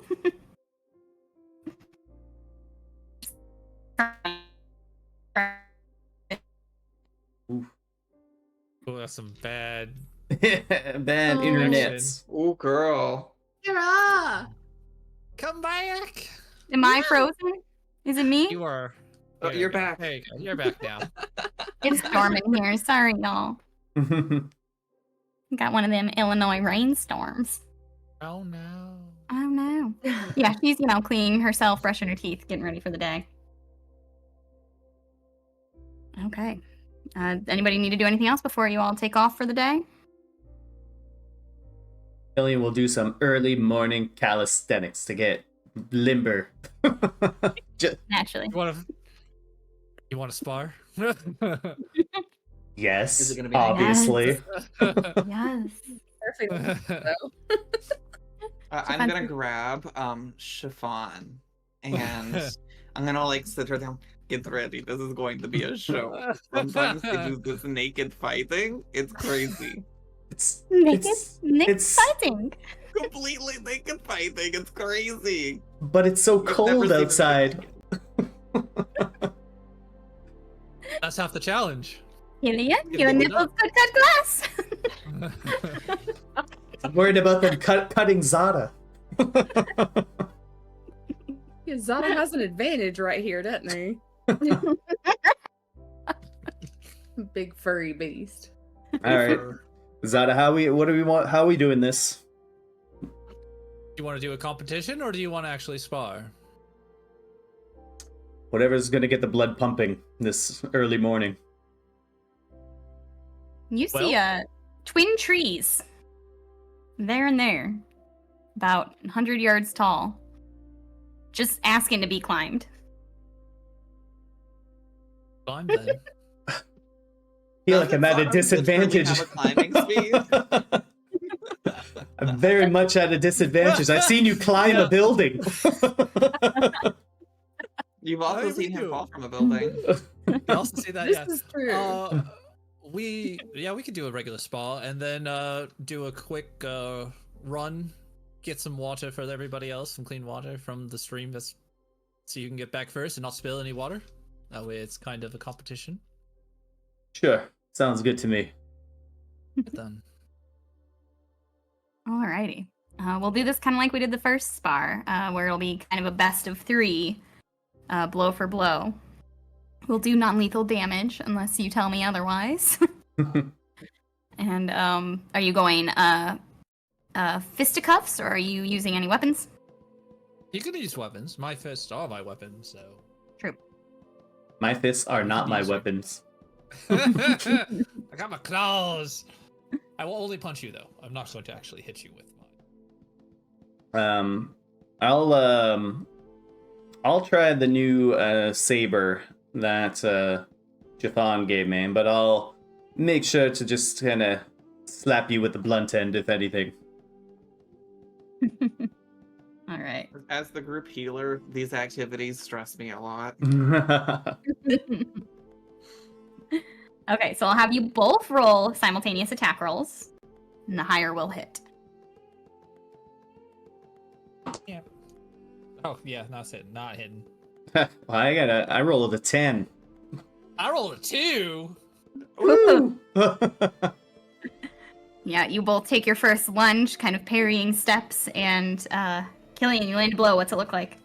So Zada will kind of come in with a pounce probably, and Killian will like step out of the way and just kind of slap Zada in the butt with like the flat end of the saber as he goes by him. Yep, it's punishing. All Bula right. from the sidelines just kind of laughs real loudly. Y'all need a Wonderful. lesson or what? All right, go ahead and roll your second attacks. Roll the hit. Ooh, 17. 18. Oh! Oh, damn. This time, neither of you are fucking around. Zada feeling a little embarrassed, blushing a little, goes in for the kill with this one, so to speak. What's it look like, Zada?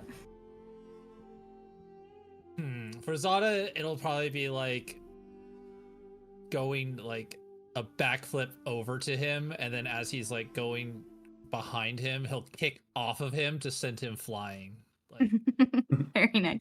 You send him kind of ass over kettle as he goes sprawling into the dirt, and you land very deftly behind him. Okay, that's 1 point each. Last one takes it. Go ahead and roll a last attack. Oh, only a 7. oh. Oh, 6. Ah, yes. Incredible. So these last attacks are pretty clumsy. However, Killian manages to land the blow. What's it look like? So after Zada like kicks off of Killian, he'll go into like a tumble and pick himself back up.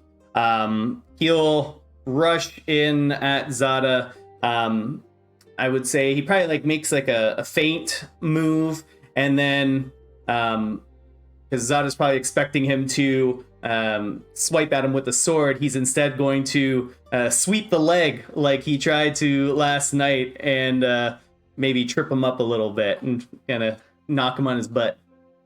Nice, you do. And having knocked him down, you get a slight advantage on the, what is this next part? You're racing to the river to fill up buckets of water and bring them back. Fill up buckets of water and bring it back. All right, He's on yeah, he's Zada on the was ground. all He's on the around. ground. He's like 1, 2, 3, go. That's exactly it. You go and scoop up your bucket, Killian. And you're both gonna roll dexterity, but Killian is gonna roll with advantage, having taken that moment to get ahead of him. As Zada's gotta scramble back up and grab his bucket. All right, so we're just adding our dexterity. Mm-hmm. All right. Oh, only a 14. That was with advantage. Yeah. And 21. The cat. 21 for the 21. cat, yep.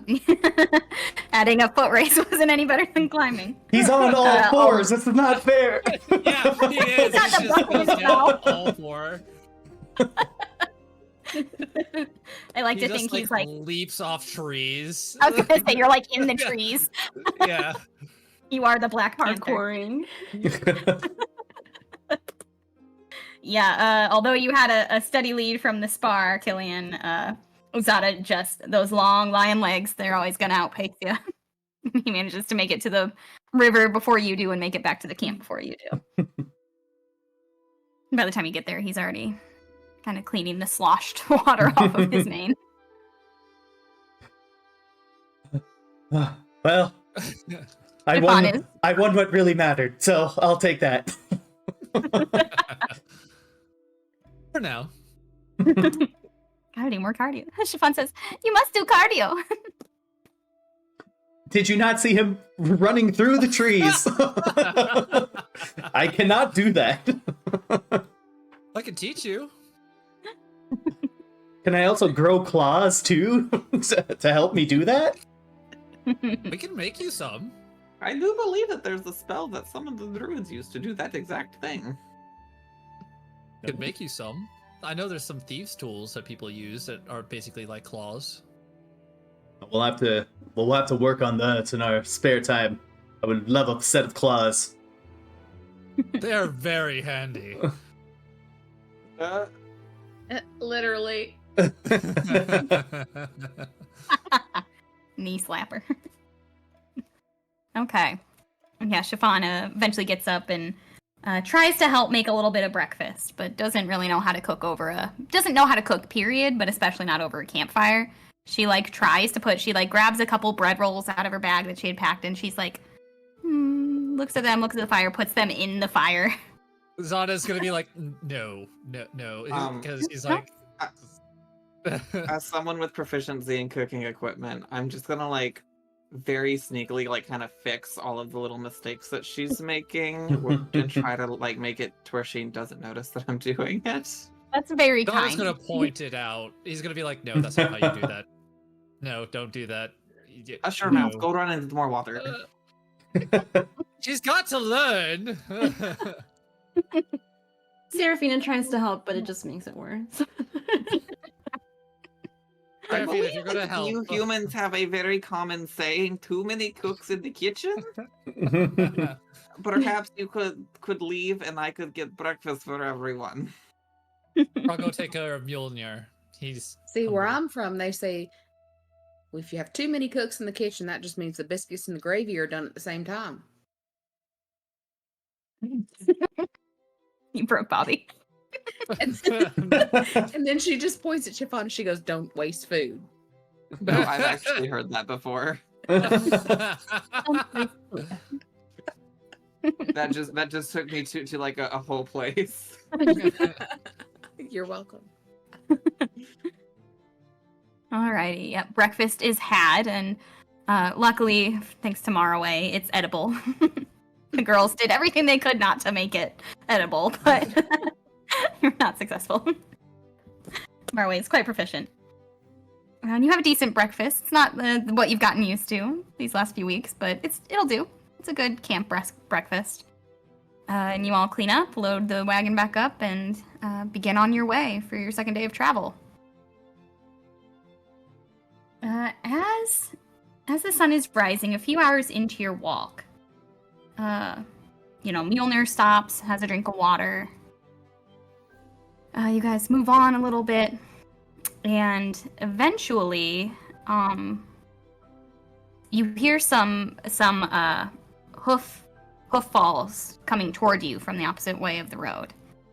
And eventually some talking, some rustling in the grass. The murmuring of very low voices, a bunch of like male voices, it sounds like. And then it sounds like they're, approaching from the other direction at like a normal travel pace. Do you do anything as they approach, or are you just gonna keep on trucking? Stand up next to Mjolnir, just like I'm guiding him.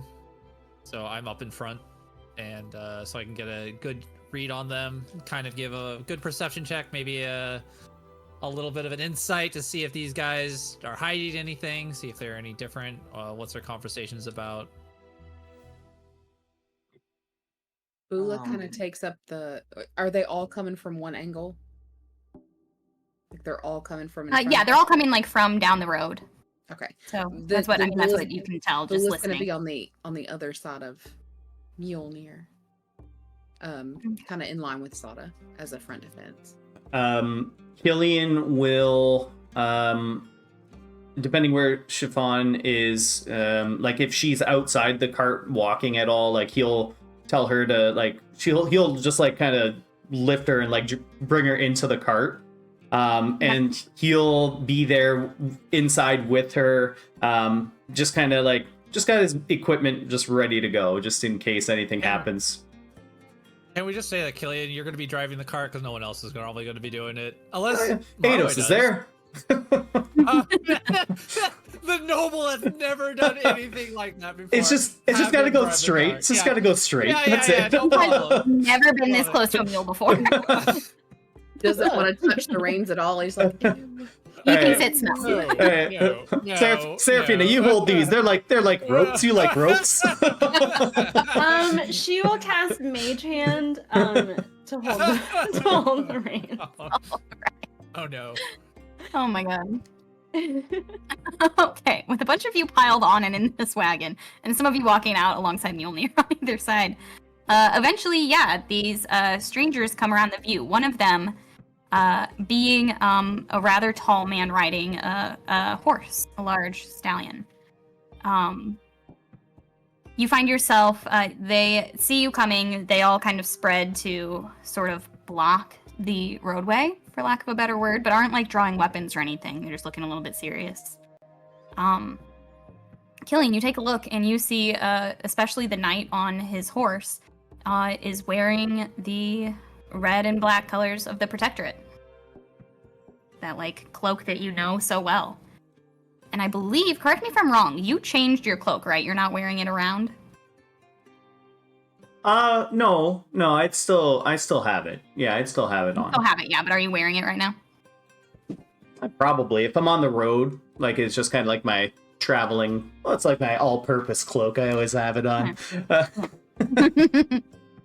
All-terrain cloak that I have on. All right. He kind of spots your cloak as you spot his cloak, and you both make eye contact. You're up sort of in the front of the cart, and Chiffon is sort of hiding in the shadows behind you underneath. And he says, hello, Protectorate brother. Funny to run into one of us on the road. Hail, brother. We don't quite run into one another out in the open world, so I guess it's Oasis's fate that brings us together. And Oasis's fate that spreads us around the world. And you notice at this point, two of the other travelers. There's a group of 6 people, but 2 of the other people are also wearing Protectorate colors, less flashy, like they're obviously a lower rank even than you.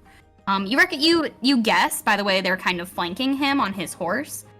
They look like 2 of his acolytes, which are sort of like squires, like trainers to be inquisitors. And you would recognize his sort of garb and the fact that he's like a riding knight as an inquisitor himself. Though you don't recognize the man's face, personally. The Inquisitor, where are you headed to? Well, interestingly enough, what is your name, son? My name is Killian, sir. This is as I suspected. And the people he's with, especially his 2 squires, sort of spread even further to where they're kind of like stepping off of the road to either side. And he says, I believe our paths cross not via Oasis, but via you yourself. I'm here to finish the job that it seems you haven't reported finishing. Well, I've been a bit distracted since I've come to Lena Marina. Actually, I have some valuable information for the Protectorate that I've learned on my travels. Well, inquired minds would love to know. However, I was following a lead, possibly the same one you were following. We are all here to be checking on these rumors that have spread further and wider of a hag in the area. What do you know about it? What have you learned? I would, and this is me pulling from memory, when I heard the rumors of the hag, we were in Tuzankin at the time, and it was said that it was more south of Tuzankin. I'm not, and I'm not entirely sure how south the hag would be, based on what Marway had told me about hags. And this is all stuff that I'm relaying to the Inquisitor. There's likely a hag coven, potentially. More so they make their habitats in places like swamps and things like that, but they are known to disguise themselves. So I would relay absolutely everything that I know about the hags to the Inquisitor without hesitation. Okay. While you're giving this information, Marway, where are you? I would imagine that I am walking next to Bula. Okay. Yeah. As soon as you're done speaking, Killian, not one of the like squires, not one of the acolytes, but one of the other 3 people, step forward, and he points directly at Marway, and he says, "That's the hag right there. That's the one. That's the one I saw back south of Tuzankin, and the one that they saw leave the city on that ship." He's pointing straight at Marway. Yeah, what are you gonna do first, Bula? Because Anna's gonna react right now. The big woman next to him pulls out a bow and aims it right at Marway's heart. Killian will go in front of Marway and say, Robin's You're muted, and Bula. she's going off right now. Yeah, she's going off, but she's muted. I can't hear her. Because I'm like, I just said I'm already in front of him. Like, yeah. Oh yeah. Yeah, Killian will. Yeah, Killian will get in the way, like just kind of stand in front of the arrow, like arms out, and say, "I've been traveling with this satyr for many nights now. There's absolutely no way that they are a hag. In fact, they've given me valuable information about the hag's behaviors." Zada's gonna use disengage, step of the wind, disengage, and get through everybody and go right behind the commander. He's up on a horse, just so you know. Oh You're gonna get behind that horse? Oh yeah. He just jumps. And Bula's up. got her big war axe just like raised over her head, like. And then Zada's also going to burst, like his mane is going to turn into real dark. It looks almost cloud-like, and you'll see like little sparks of lightning going through it. His eyes are going to go pure white, and electricity is going to go through it. As Yeah, he the just... archer turns and puts her bow right at you. It's almost point blank. She's so close to you now that you're back behind the commander, and he raises it. The commander up on the horse raises a hand up and says, "Now I know you're not all protectorate, but we need to calm down. We learn first, and then," and the two acolytes, both from either side of the road, say, "then deal with the problem." As if they've been Then why are training. you pointing arrows at things you don't know anything about? And the woman is not one of the acolytes. She's just in like regular garb, and the one who's holding the bow. And Bula She doesn't says- know the difference. Yeah, nor would Zada. That's why he's just up on the Yeah. commander. He's just like, She doesn't know the difference. yeah, They're fair on enough. that side, we're on this side, and they're pointing arrows at Marway. right. Killing. Seraphina is. Go Go ahead. ahead. No, you go ahead. You go ahead. To the one who was pointing out Marway as the hag, she's gonna cast suggestion. Okay. And the suggestion is that Marway is not the hag that they were looking for. These are not, I suggest these are not the hags you are looking for.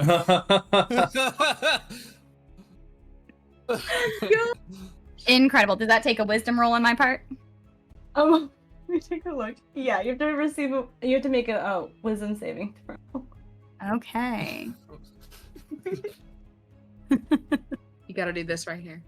You gotta do it. You gotta do it. Cast your spell like this. That was a 13. My spell save DC is 14. Okay, yeah, he fails. And he starts to like rub his chin and go, "You know, that was a couple weeks ago." And looks at the girl holding the bow, and he's like, a lot of people look the same to me." And she's like, "What?" And the commander goes, Okay. Everybody, we need to speak first, then fight if necessary." And he climbs down off of the horse, turns to Zada, like, hands up off of his weapons, like, I'm not attacking. And, There'll be no He said- fighting necessary, Zada. Stand down. Y'all are worried about Zada. Bula is like on the verge of raging right now. Yeah, Zada's the same way. Like he was ready to go pounce, but he'll get She's down. like foaming at the mouth. Bula, you would feel Moraway's hand on your arm, and he says, "Bula, violence may not be necessary." And it's just kind of peek around from her massive biceps. She hears Marway through the rage haze, and she takes a deep breath. Kind of unpuffs a little bit. Zada will get down. He's like, if you point another weapon at one of my, I will kill you. she looks at the Inquisitor, the knight, and then looks back at Maraway and looks at the guy who's now kind of trying to convince her that Maraway's not the hag that they're looking for. She slowly, she doesn't like unknock the arrow, but she releases the pressure on the bow and points it down to the ground. And the Inquisitor says, "We've gotten off on the wrong foot. Let's get to the bottom of this.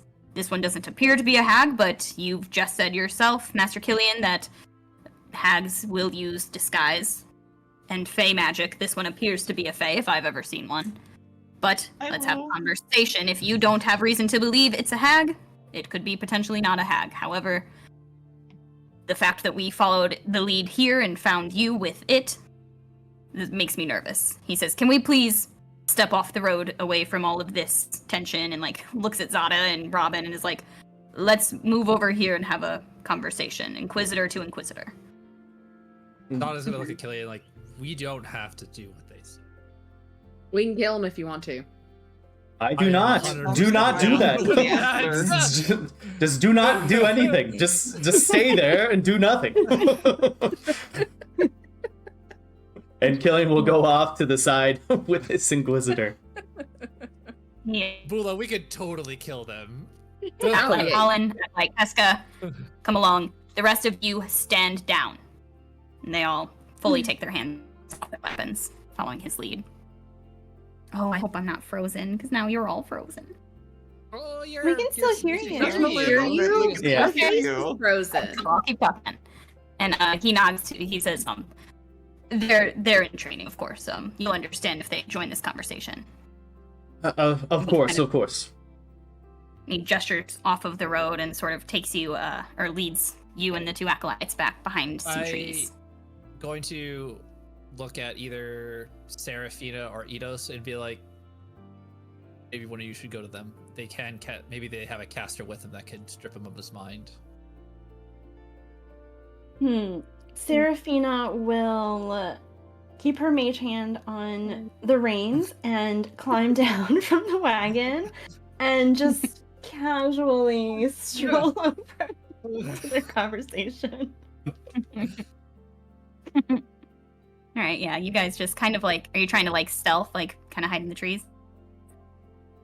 No, I'm just gonna be nosy and impose on their conversation because Perfect. I feel like I belong. Kind of walk on over. Yeah.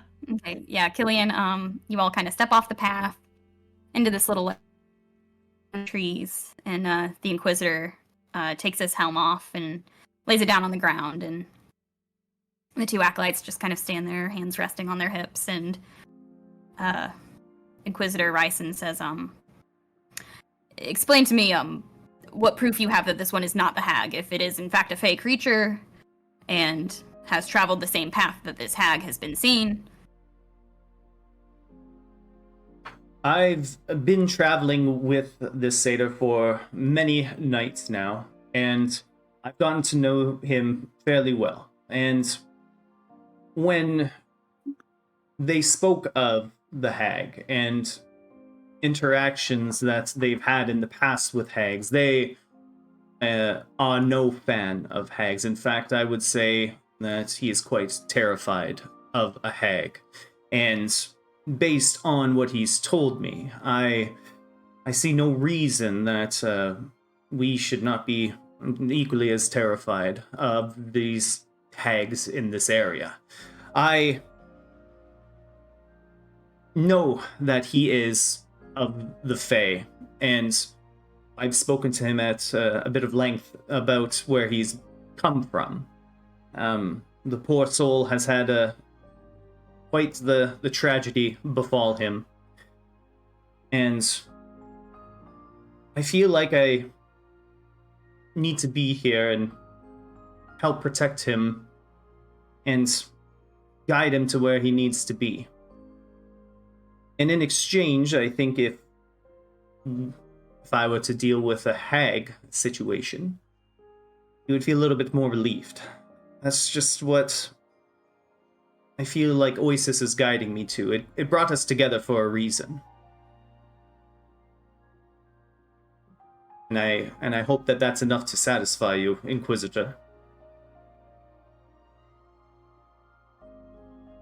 He takes in the information you've given him, kind of looks you up and down. He says, I've heard of the Sodrivs. Never had the pleasure of meeting one of you. You have quite the reputation. Yes, I know. Roll, I would like you and Serafina and Zada. You walked over there too? Kind of near the tree line? Or did you not? Did you still back up the group? Zada would go stealth. I mean, if he could get away from him. Because he can get anywhere he needs to go real fast. Okay. So the three of you roll a perception.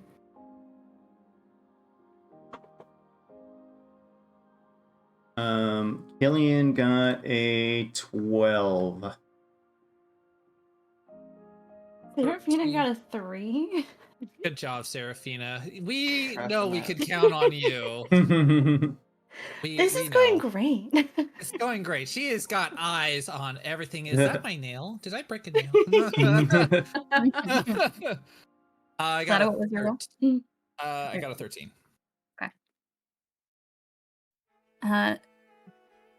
He the Inquisitor pulls out a scroll and he reads from it and he says, well, you understand that as your ranking officer, I have every right to run an investigative detainment of the creature to determine if what you say is valid.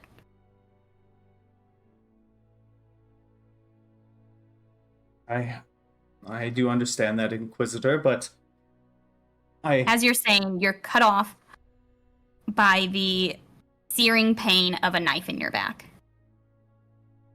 As one of the two acolytes had sort of been circling around behind you and stabbed you. No, she's man. freezing at a critical moment. Critical moment of backstab. there's a knife in my back. For Like literally a lifetime that you're being stabbed in the back. It's like, oh, it's like an eternity of pain. Kara, you cut out right when I got stabbed in the back. We didn't hear any of that. Yeah, you feel a knife sink into your the back of your shoulder as one of the acolytes had kind of slowly circled around you while he was talking. You all kind of had eyes mostly on the commander, not so much on the two smaller, less armored people. And at once he comes up and stabs you in the back for 7 points of piercing damage.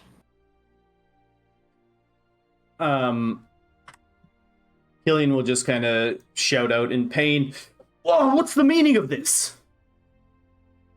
At that moment, everybody who is over there, or I guess everybody now heard Killian shout, so everybody can go ahead and roll initiative. As the Inquisitor very quickly draws his sword and points it straight at you.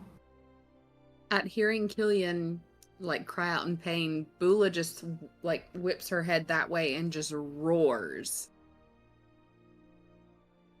Just like, All right. this is not going to be good for y'all. Oh, maybe. Yeah, I didn't get good initiative either. Hopefully I No, my can initiative. swap with Barroway, who does ridiculously high. Come on. Yeah, Serafina, you rolled such a low perception, you didn't look up until he shouted. But Zada, What? you watched the stabbing happen. You realized just a split second too late, a hair too late, that he was about to be jumped. I'm still looking at my nails when this happened. Is Killian rolling initiative as well? Yeah, unless you don't want to fight. Just Too got busy stabbed. being stabbed in the back. Literally. The dagger, as you yell out, is ripped from your back, and you can feel the blood, the hot blood, rush down your back. Well, Killian got an 8. That He checks also, out. he also did just get stabbed. Mm-hmm. Zada, Yeah, well, what'd you get? 9. Anybody want to trade? Anybody got higher than 9? I got a 7. Oh my gosh. Oh my gosh. What'd you get? Seraph- What did Eidos Serafina get? got 6 and Eidos Oh. got 3. How am I the high roller again? Oh, You want to trade, buddy? Are you saying you want my 11? Yeah, I do. I'll my take God. that extra 2. when the All 11 right. is We're the up high to- roll, we're in trouble. You Oh used my all God, your I good haven't- rolls No, to no, I finish should your have plot. taken that extra 2 because I got a 9. I got a 9. Oh, so it's an okay. extra Yeah, I'll take 2. the 9. I'll take the 9. I Yeah. thought you were saying a Okay. 2. I'm like, shit, I'm really far No, down. I rolled a 4. I have a +5 to initiative, guys. Oh no. That was rough. All right. This is bad. We were all We're just Yeah. really, really Golly. quick with our reflexes. yeah. Okay, the Inquisitor is gonna go first. He has his great sword pointed and begins to swing it up to take a swing at Killian, trying to take his head off. And as he's doing so, he yells out over his shoulder, like back toward the road, "Kill the rest! No witnesses!" And they all prepare their weapons in response. And he's going to take a swing at Killian with his greatsword. I hope I don't kill you. That's a 24 to hit. Oh, fuck. Said, I hope I don't kill you. I hope I don't kill you. Yeah, that's It gonna would be a hit. real shame if Killian just got decapitated right now. Wouldn't would it, be. though? It's not personal. It's just good business. Oh my gosh. All right. That'll be 13 points of damage as he swings down and he slides that greatsword into your shoulder, your opposite shoulder of the one that just got stabbed in the back. And Like it kind that. of catches, you feel it like kind of crack your collarbone as it catches halfway. Yeah, Killian kind of like buckles a little bit underneath the force of it. Yeah. Oh, by the way, we have a map. If you haven't already pulled it up for the stream. Let me move y'all there. I like maps. Who doesn't? I need a map. Yeah, I was Ma'am, gonna we need bring to- up like, do we have a map? And then I'm like, no, I'm not gonna be the needy one that says shit. And the Oh. whole time I'm just hearing the map song from Dora the Explorer. I'm a map. That is what I always hear when I hear the map. Yep. Same I'm with the backpack. map. Backpack. There's just no other Backpack. lyrics for the entire song. I'm the map, Nope. I'm the map, I'm the map, I'm the map, I'm the map, I'm the map, I'm the map. Okay. Even Mjolnir's on there. Oh, save Mjolnir. If Mjolnir dies, there will be blood in the streets. There will be dire consequences. In so All many right. ways. Acolyte Keska, who is the one still in front of you, the yellow ringed one, is going to take their turn. They're just going to multi-attack with their short sword. Oh no. So that's a 15 to hit. 15 misses. Okay. Second attack is going to be only a 10 to hit. Both miss as after I get hit and buckle under, I'm gonna kind of like tuck and roll a little bit out of the way, just dodging the attacks. Gotcha. Okay, yeah, the hunter who upon hearing, or the archer, upon hearing him demand the rest of you be killed, raises her bow back up, points it straight at Bula's heart, and lets an arrow fly. Bitch, you better don't. Come at me, Will.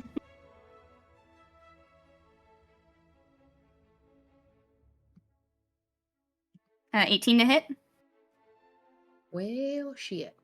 Well, fuck. Yes, that does hit. Okay. She got through an That's 11. 7 damage with the first arrow. 7. Mm-hmm. She also has multi-attack. So she Ew. immediately shoots off one arrow, draws another, shoots off the second. The only second one's only a 12 to hit. But she's going to use her Archer's Eye. So she gets to add a d10 to that. So that's going to be a 22 to hit instead. Yeah. Bitch said what? A 22 to Bitch said hit.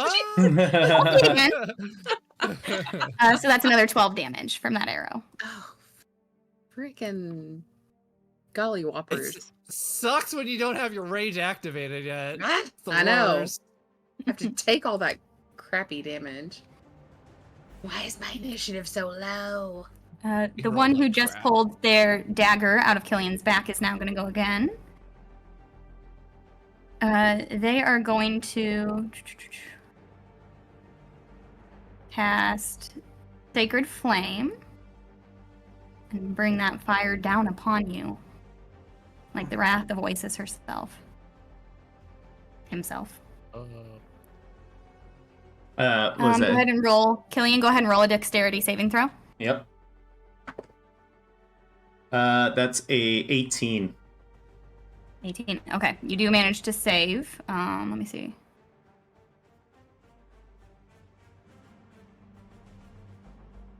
And there's no half damage, so you save from that. You manage to just kind of dive off to the side. Another one of the 3 sort of common folk are gonna go. They are also gonna go ahead and pull a longbow and take a shot at Marway, thinking hag.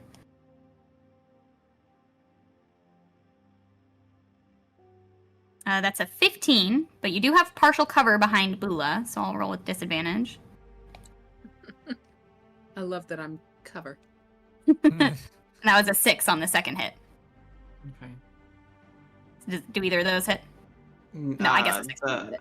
The 15 would have, but Right, but disadvantage. Okay, and they also have multi-attacks, so they're gonna pull out a second arrow. The first was a 21 to hit, but with disadvantage, it's a 20 to hit. Dirty 20. well, there's a slight chance that will hit me. A slight one, Just, yeah. just a tiny. A little bit. Just a little very, bit. very close. Very And close. that's Very gonna be 8 piercing damage for you. You got that Hey. warlock trait, right? The one where you can just roll and just negate damage. That's the one you got, right? Going on your sleeve. What? The hell of an ability. I do not have that. But All if right, you would like Zeta, to you're up. line that in for me real quick, that would be real great. Yeah. No. Sada, you're up. Right. Seeing his friend get hit like a lightning bolt, he gonna come out. 5, 10.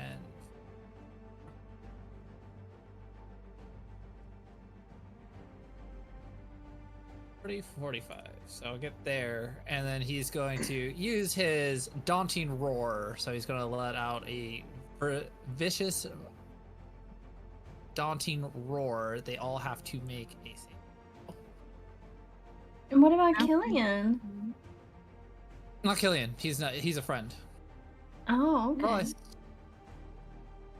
What was the wisdom save? Irma. Or the saving throw? He's gonna yeah, yell. so creatures with your choice within 10 feet must succeed on a DC 12 Wisdom saving throw, or be frightened to view till the next end of your. I see Zada. I know what he's gonna do. Yeah, Seen this before. Seen this one before. Okay, so the Inquisitor rolled a 15.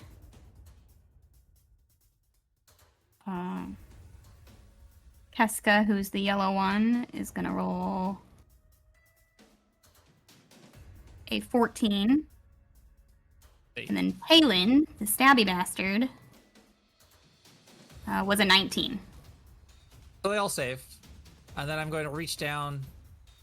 I was gonna like do this to his chest, and then just gonna pull out like a piece, like a part of fire, and then just push it onto Killian as he casts Cure Wounds on you. 2d8.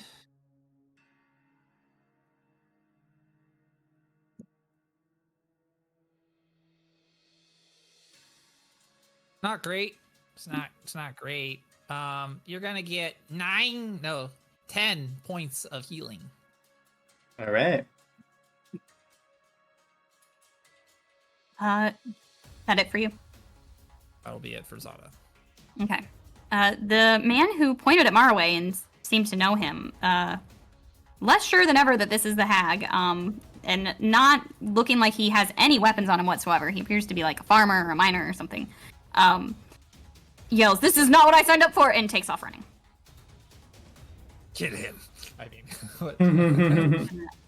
Dash off into the woods trying to escape.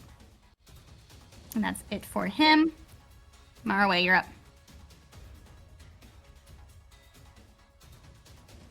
You're muted.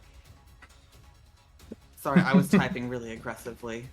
Ah! This bitch hit me. Look, listen, my keyboard's so loud. So we're gonna start the turn by summoning Huthamer. Fabulous. And I don't know if you can see my little marker, but it's gonna be right between the two people. Oh, like, okay. The two people that you're looking at. Yeah, directly between those two, and I'm going to need both of them to make a dexterity saving throw for me. Okie dokie. One momento, please.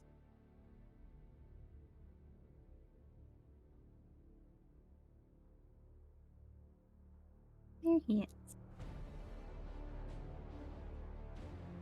Okay, those two will make quick saves.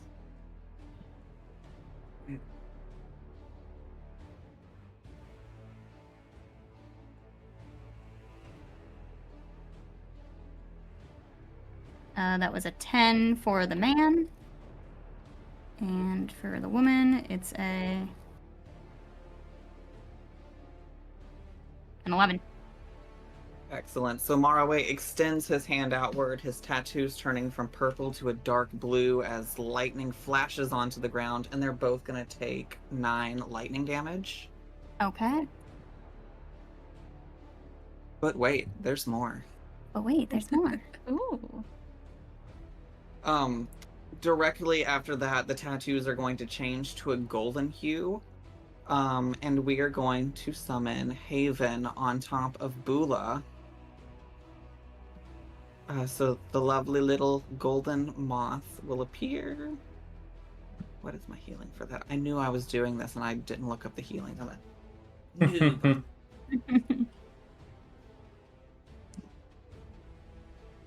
And it's gonna be 7 health back. Thank you. Okay. As this little moth lands where your wound is and it closes a little bit. He just goes,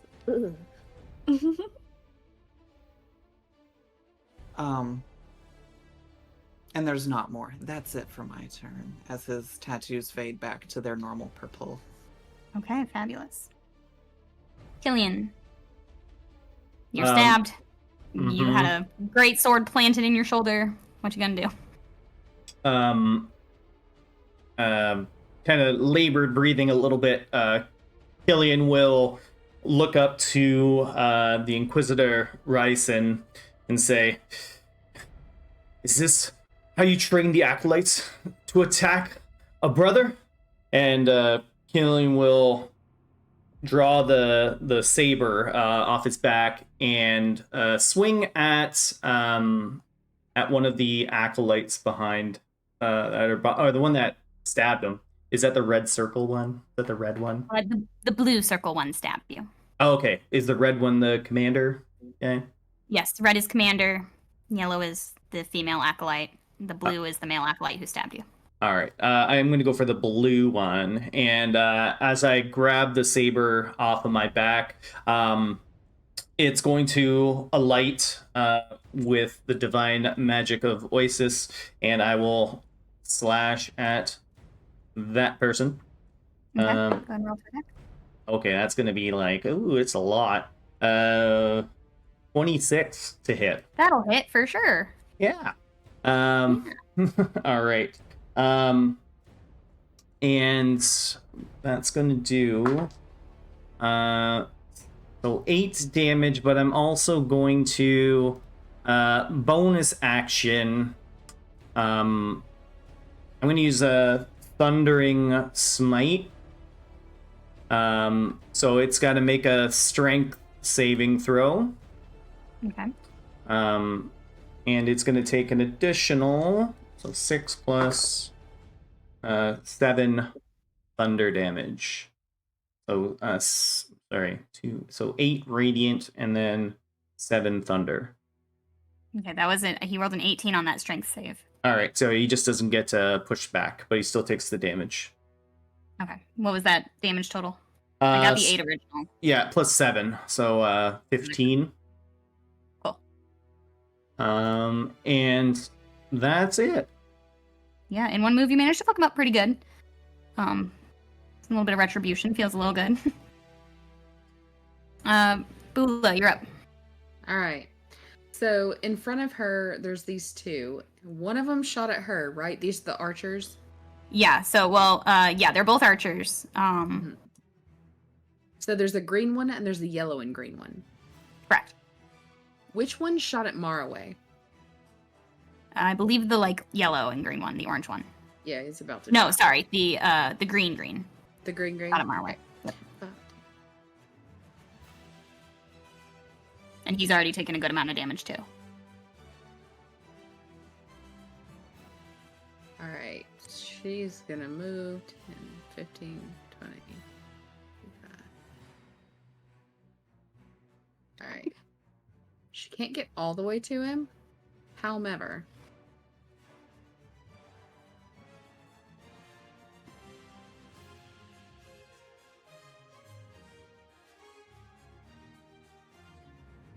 she does have a crossbow. She never really uses it. It's kind of weird, but they shot arrows at Maraway. She's going to shoot arrows at them. That's all I mean, That seems appropriate. she's so mad she can't even wait to get to them.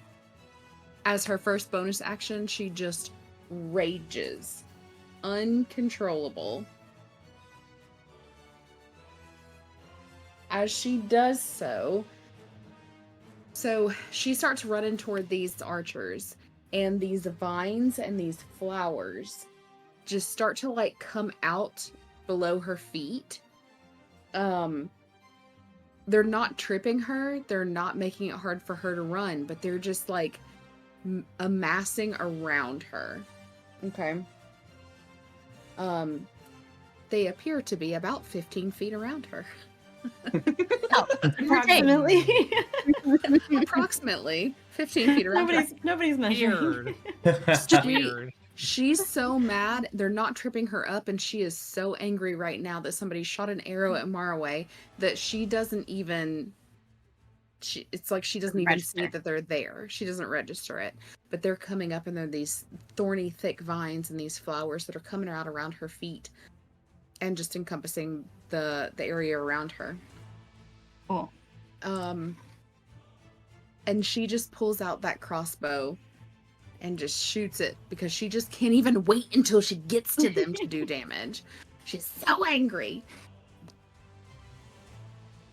Oh, hi. That's going to be a 23 to hit. 23 to hit. That'll do. Yeah, it does, because you don't shoot things at Maraway. Oh, okay. Well, it's going to be 3 points of damage. Hey, it's something. He's looking really bad. Really bad. Yeah. Okay. That's what she's got. All right. Seraphina, that's you. Seraphina is going to target the Inquisitor, and she is going to try to cast Sleep on him. So he needs to make a Wisdom saving throw. Okay.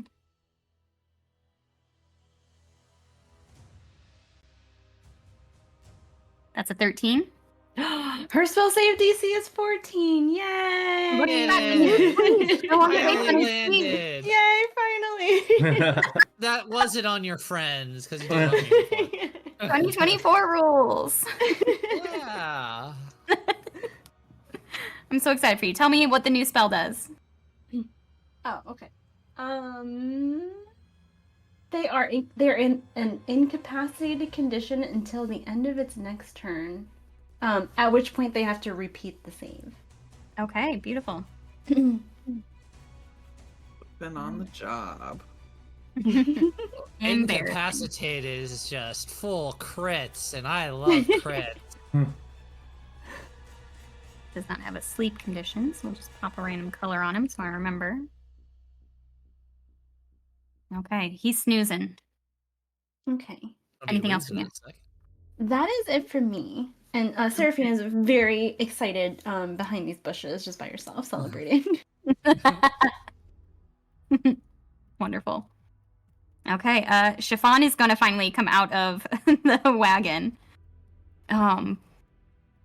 She will just climb onto Mjolnir's back, just sit, prop a squat on him, and she deftly pulls out her own little dart box and pulls out her 3 darts and gives one a kiss, aims it, throws it directly at the green guy, the one who shot at Maraway as well. And that was a 14 to hit, which I think hits. Yes, it does, just barely. That's my girl. Hmm. If this dart kills him, I'm gonna be so happy for Chiffon. It is. That's 5 damage, and he only had 4 left. Oh, gosh.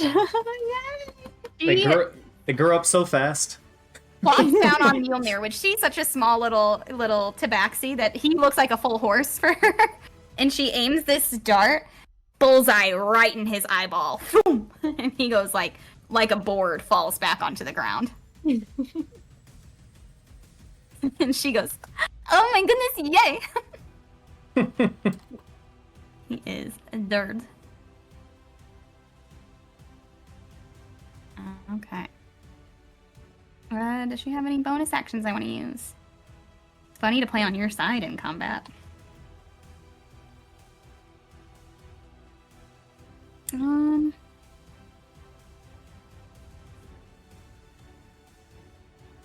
Yeah, no real bonus actions. She's excited that she did a murder. Did a murder. Did a murder. All right, Eidos' turn. Melanie Okay, again. Eidos is going to target the orange acolyte. He's gonna climb out of the carriage because he's been in there the whole time. Trying to figure out real quick what's going on. There's just a bunch of screaming and fighting. So he's gonna target the orange guy, and he's gonna cast Witch Bolt at level 2. So Witch it's Bolt? gonna Which? Which bolt? Which fault? oh no. It's 11 to hit.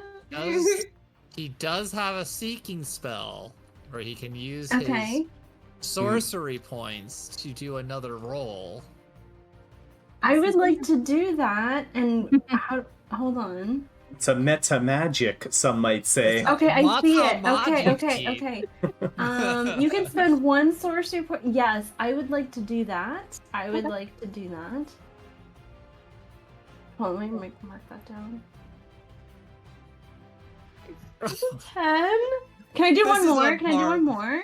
This is No. so John Paul.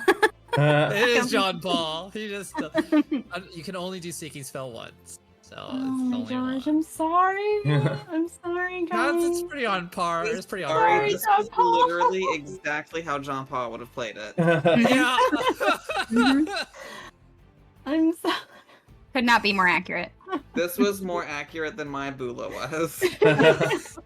I loved your Bula. Okay. He slumps over dejectedly. And that's the end of his turn. I can't wait for JP to watch this and just get to this point where we're all just roasting the ever living shit out of him. I can't hit a spell. It's fun. Alrighty. It is the Inquisitor's turn. He is asleep. That means he has to. His turn kind of ends, and then he has to re-roll that Wisdom save, right? It's Yeah. a wisdom save. Okie dokie. That's a 16 this time. Oh, no. punch him. You No. crit. No. Back. He's You still don't prone need to- though. Except it's not his Still turn. prone. He is still prone. I can still get advantage. Indeed. You like this? Okay, it is the female acolyte's turn, the yellow ring, over by Killian and Zada. So she's gonna... I don't know, she doesn't like whatever Zada just did. That spooked her. So she's going to... Work. Yeah, she's gonna multi-attack you with her short sword. She doesn't have a whole lot else she can do. That would be an 8 on the first hit, so that's a miss. 12 on the second is a miss, right? That's a miss. Okay. And she's going to use her bonus action to disengage and back off a ways. Oh. You can run, but you can't And hide. kind of in half covered there behind the tree. Okay. And then it is the archer still over by you all. Seemingly the tougher archer because she's taken the same hits as the first guy, but not dead. Definitely doesn't have a dart in her eye. And she likes what that longbow did the first time, so she's gonna fire at Bula a couple times since Bula ran up and got close. She's feeling a little threatened. It'll be with disadvantage. Disadvantage. Nice. That was a 24 both times. Oh, The hit? I Nice. can't miss tonight. Fudging heckin' stuff. Yeah, that And hits. the second attack of this multi-attack was a nat 20 for a 26. Yes. So sorry. Oh, disadvantage. Luckily, that With first damage was disadvantage only... wouldn't- Is it with disadvantage? That was with disadvantage. It got Two nat nat 20 20s? twice. Twice. Yeah. Whoa! Kidding. No. Damn. I cannot miss. He said no. Well, at least that nat 20 I wanna wasn't cry. another one of ours, so that's good, I Mhm. guess. Well, it was only a 1 on the damage the first time, so the first one is only 5 damage. But Okay. that crit is going to be 12 damage. Okay. Hang on. So 5 Total. and then 12. All gets halved, right? Oh, I'm raging. Haha. Yes, you are. Nice. Raged.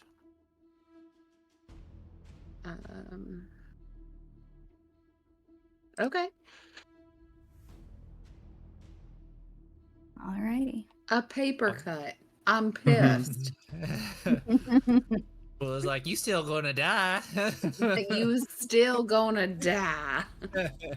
Alright, Killian, your stabby friend over there.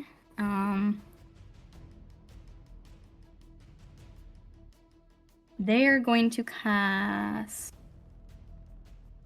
Do something fruity. Spirit Guardians.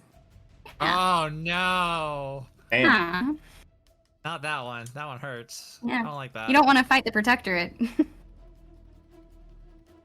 Okay, so Zada and Killian, both of you roll wisdom saves, please.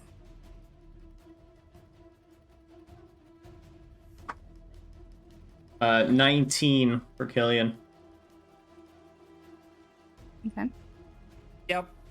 I rolled a 4, so A that's 4. gonna be Mm. 9. Okay. So 15 feet around, they call forth a bunch of spirits of Oasis to protect them. They appear fiendish to both of you. That's not very Oasis-like.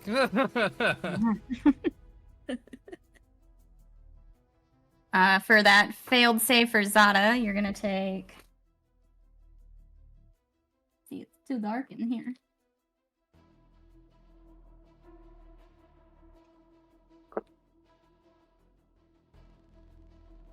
$11 damage for Zada.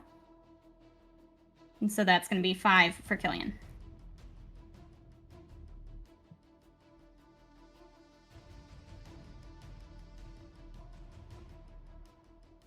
Okay. And if you remain in that area at the end of your next turn, I believe you take that damage again. Just running around like a Beyblade. Yep. Gonna have a world of hurt coming down on him, though. Mm-hmm. Okay, that'll be it for that. Zada, your turn. Alright. I really want to hit this guy with advantage. I will. I'm gonna punch this guy on the ground. He is on the ground. Well, I'm actually not gonna punch him. It's gonna be electricity. It's just gonna soar through his. I'm just gonna do Emperor Palpatine on him. Just shock him continuously on Wonderful. them airbendering. Oh god. But that is a 13 to hit. Misses. Had Oh, nat 1 was on that the with other. advantage? That was the advantage of nat 1 Yeah. was the other one, so no. That misses. Yep. Ooh. Bonus action, flurry of blows. So I'll burn another keep. I'll burn a point. So unarmed strikes on this person. What is with these rolls? 14. Does a 14 hit? 14 misses. All right, last one. Rolling like garbage. Oh, that's good. That one's a 20 though. So 2 and 20. So good. At least I can make up for one of my attacks. 20 will do.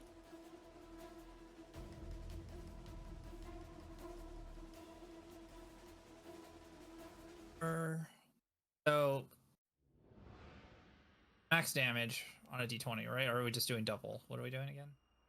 So you're doing the max damage of 1 die and then rolling the second die. Okay, so that's 2. So 6 plus 11 points of damage. Nice. Of lightning damage, if it matters. It doesn't.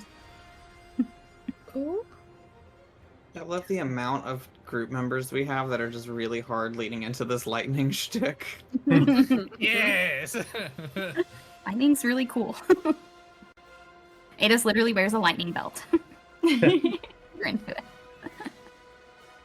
Okay. I will then. That's a monk right there. But wait, there's more. There's more, but wait, there's more. I I'm We done. can have move. 13 more attacks. Yeah. I will. I think my movement is half still, but I can still get out of radius. I will take an attack of opportunity if they wish to take it, but I will jump out of the range of this spell just outside. Okay.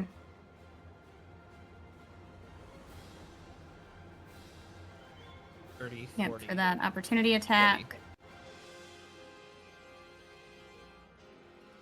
That's another nat 20. Oh Oh god. shit. I wish I was going to take a picture. What is okay, I still have- happening? I'll stop rolling I need to stop rolling the online dice. They're freaking me out.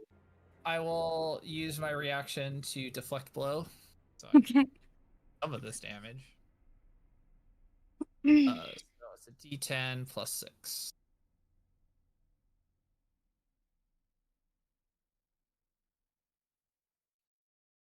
So I can deflect 14 points of damage. Okay, so that's it was 8 points total. So I deflect it all. Excellent.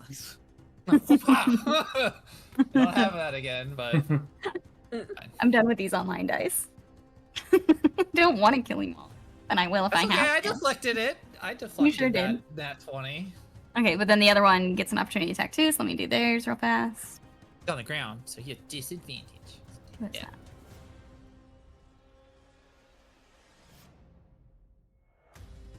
Well, this hasn't really helped us. Disadvantage hasn't helped us so far with 2 nat 20s. That was a 14 to hit on that one. Miss. Okay. And you jumped out of range of their spell. Okay. Anything I'll else take from that you? damage.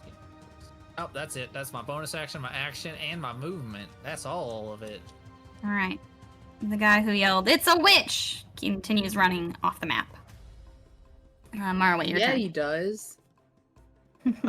For the first thing I'm gonna do, we're gonna have Haven move up with Bula, so we can go ahead and give her that healing again. It's gonna be 9. 9. Mm-hmm. Thank you.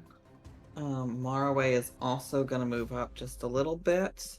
And for my action, where's my ruler? Excellent. We're gonna place Eden in the diagonal spot, bottom left of this archer bitch. Okay.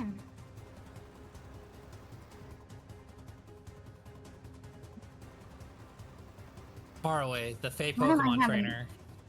Why don't I have it either? Send me a real quick picture of Eden. For some reason, I don't have a token right now for them. Oh no! Big sad. But that's gonna be the end of my turn because I can't attack with her. So go ahead and move on to other people while we're getting her up there. Okay. I'll just pop in. Remind me what Eden looks like. I'll just pop in a cap for now. She is a white tressum with pink-tipped feathers and 2 tails. All right, we'll pop a tressum on. Blends in real good.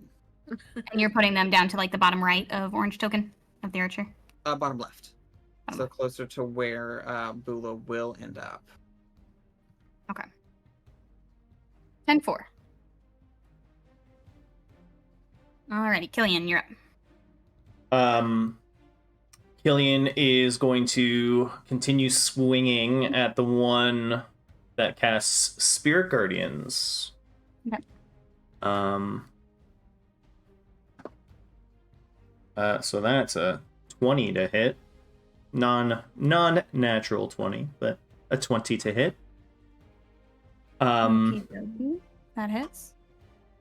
I'm gonna go ahead and pump in a Divine Smite as well. Might as well. Alright, so for the blade damage, it's going to be 11 radiant. That's just for the attack. And then I'll use my freebie smite, 2d8, for another 9 damage. How do you want to do this? I want to do it non-lethally, actually. With just kind of like the... I kind of draw the blade up like I'm about to slash down on him, but instead I'm going to like channel the divine power into like the pommel of the blade and just kind of just smash him real hard like on the side of the head, just knocking him out. Okay, got it. Skull.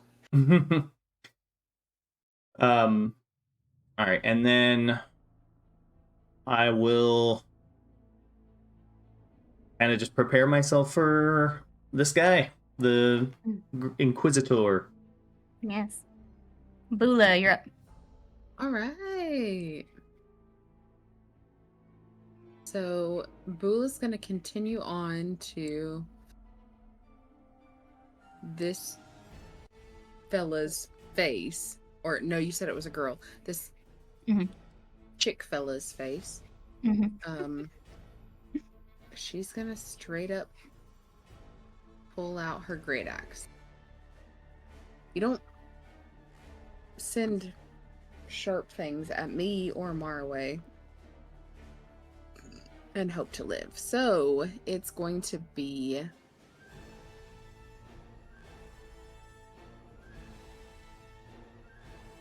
that's gonna be like a 24 to hit. That'll do. That'll do, pig. So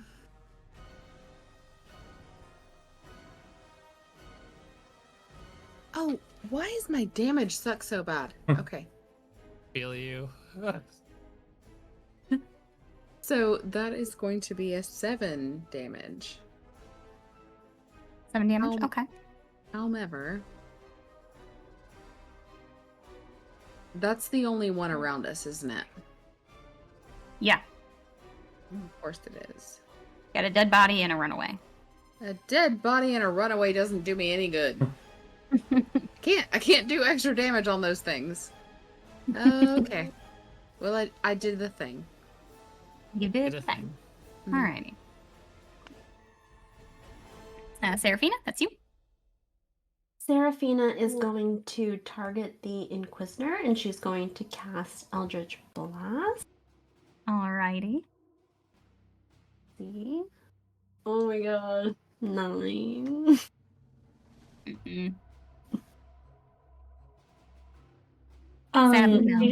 She shrinks behind the bushes in shame. I like to think somehow from across the field of battle, Ados saw that. Rolls his eyes. One single tear falls. Anything else from Seraphina? No, that's it. Okay. She just, yeah. She just, like, buries herself into the bushes. Chiffon is gonna hop down off of Mjolnir. And was this Robin, was this severe or like the It goes difficult with terrain? me. Did that move with you? Yes, Okay. it does move with me. Mm. It's 15 feet around me wherever I go. Cool. Okay. And that's difficult terrain, yeah. Yes. Cool. Why can't I do anything right now? It's getting a bit late, y'all. Mhm. Here we go. About there. Cool. Okay, so yeah, Chiffon's gonna get up a little bit closer. And she is going to use her dart attack again with her second dart. And she's gonna use Vex this time with it.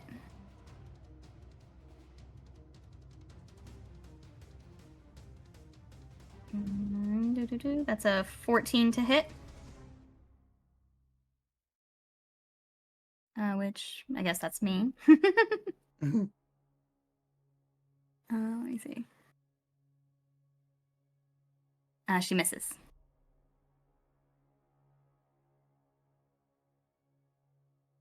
So she's actually going to keep it moving. She's gonna hide behind a tree. Girl, hide. She wants to get a sneak attack next time. Okay, Eidos' turn.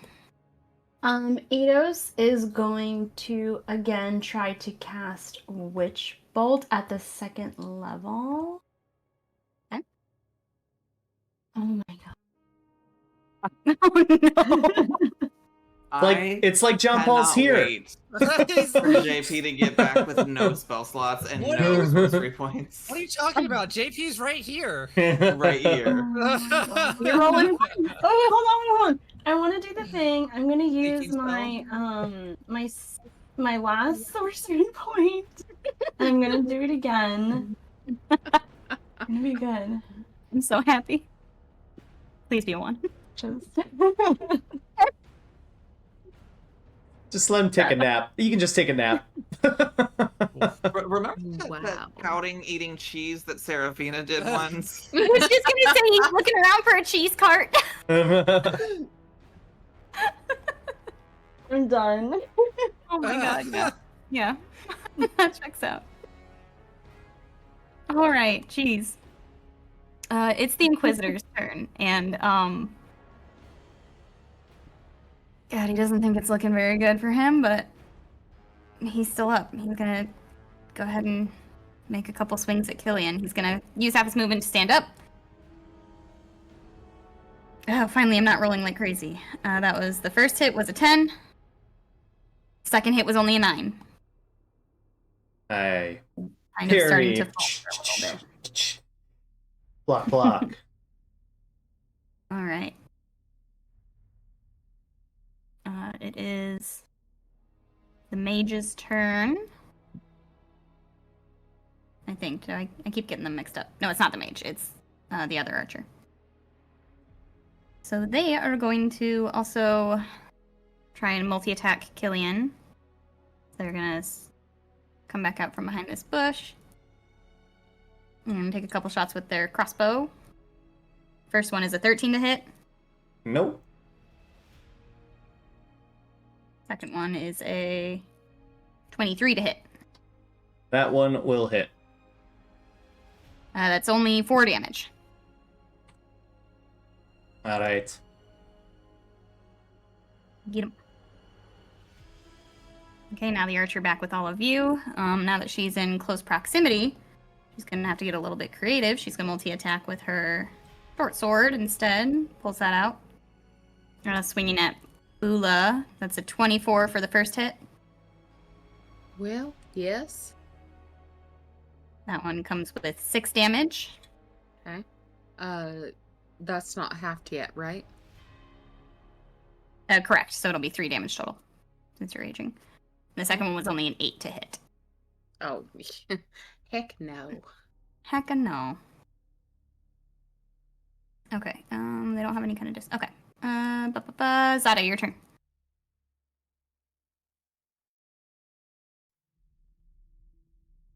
And 15, 20. 30, get behind this guy. That guy's knocked out. No, He is, is yeah. that the other one? He's Sorry. this unconscious. one. That's the one. Yeah, Killian knocked out. That was the mage. Got it. Sorry, wrong person. That one. And I want to go punch. Lightning bolt. Lightning bolt. Lightning. There we go. That's an 18 to hit. That'll do.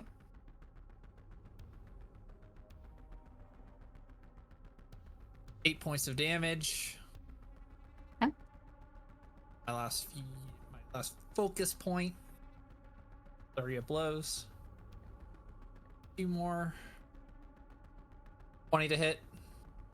Yep. Oh, that's so bad. 4 points of damage. And 19 for 24.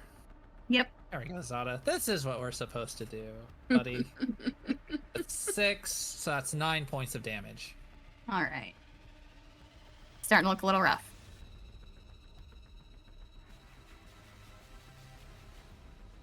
Marway, your turn. Unless Sada has more. Nope, that'll be it for Zada. All right, Marway. Excellent. For my action, we are going to have Eden attack this archer who won't stop shooting at Pula. And does a 24 hit. Yep, for sure. Excellent. Ow. Rawr, rawr, rawr, rawr. Angry flying cat. Alright, so it's going to be doing damage for 4 slashing and 7 radiant. Okay. My God. That's a lot. Oh, cat's mean. Nope. But wait, there's more. Can I quickly make a medicine check to see about how rough she's looking? Sure, yeah, roll a medicine check.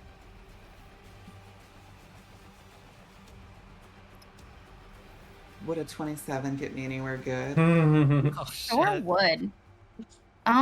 If you had to Oh, put just kidding. It's only a 25. I lied to you. I'm sorry. oh, only Oh, won't do it all. if you had to put a score to it, she's looking like half rough, give or take. rough. Half of her Okay. is roughed up, the other She's half half is alive. Excellent. Well, in that case, I think we're just gonna move Haven over and heal. Then I was gonna have Huthamer teleport Bula closer to the bigger fight, but I don't know if my teleport damage is gonna do it. Mm. So we'll stick to the safe game and keep the healing coming, with 6 healing. All right.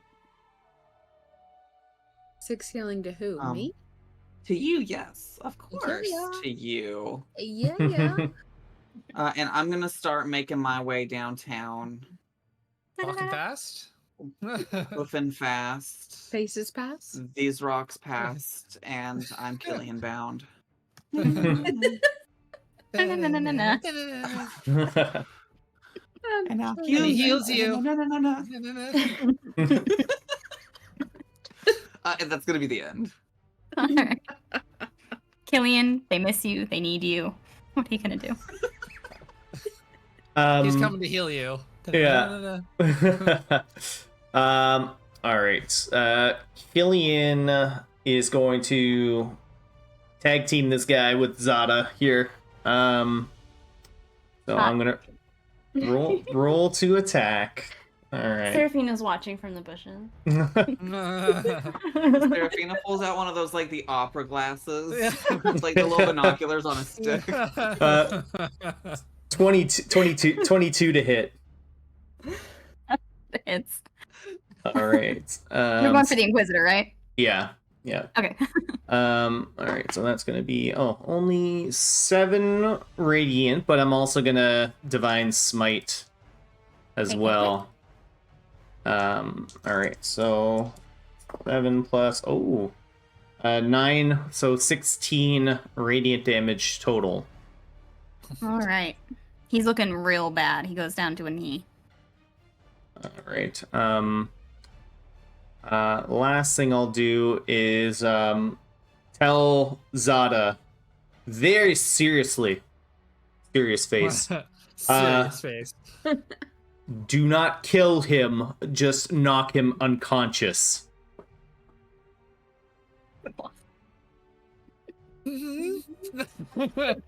And that's Killian's turn. All right. Bula, what you gonna do, La? Well, she's just gonna end up running because she can't reach anything. So, because the one You're still Or is right in front of that archer. They're not No, dead. that one's still Archers. up. That still has like half alive apparently. frick, It's okay, half alive. great axe. I don't know why I thought that we had bested that.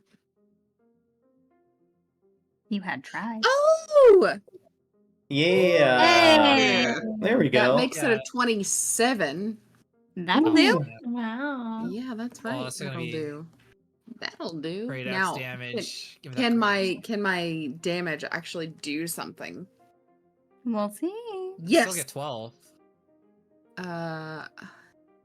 Oh, right, because not 20s get Max damage. Max The Max one die damage is max. The plus second one what is I roll. roll. So Yep. that's 12 and then 11, 16. Nice. Eat that. Meh. What does that do? The chick is still up. Okay, they are still up. The Um, fudge in the heck. Tough Is- cookie. Is that when they're fighting a protectorate as well? Or is that just... No. Okay. You can kill That's like one of the. Go ahead and kill him. okay, It's alright. Bula. The vines and whatnot around your feet. Does this Mhm. person need to be making saving throws or be restrained? I think that one's just difficult. It just says it's difficult haven't tried- terrain. Yeah. Oh, okay, just kidding. I thought I it was haven't something tried to move different. yet. It's not entanglement, Good question. unfortunately. I thought it was entanglement for a second. Could you It's- imagine a running around entanglement? That would be the worst. Can you imagine a barbarian just holding you down while Yeah. they beat the shit out of you? Just die!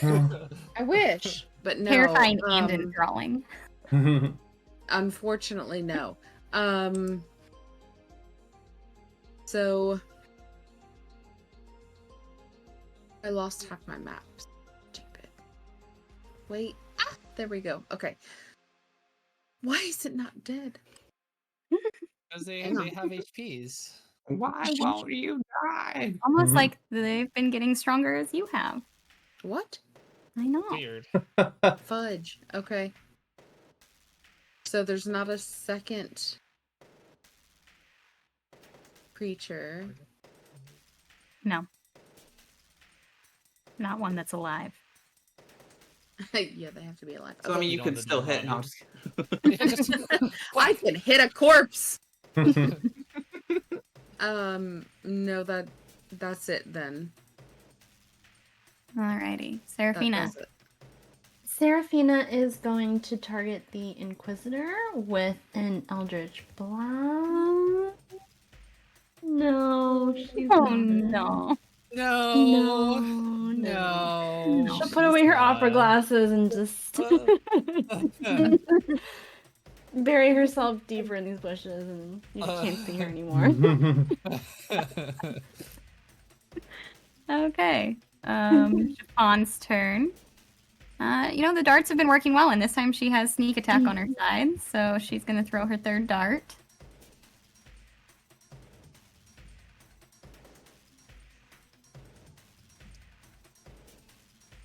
Poop! That was only a 12, so she misses. And she's gonna go ahead and hide again, because why not?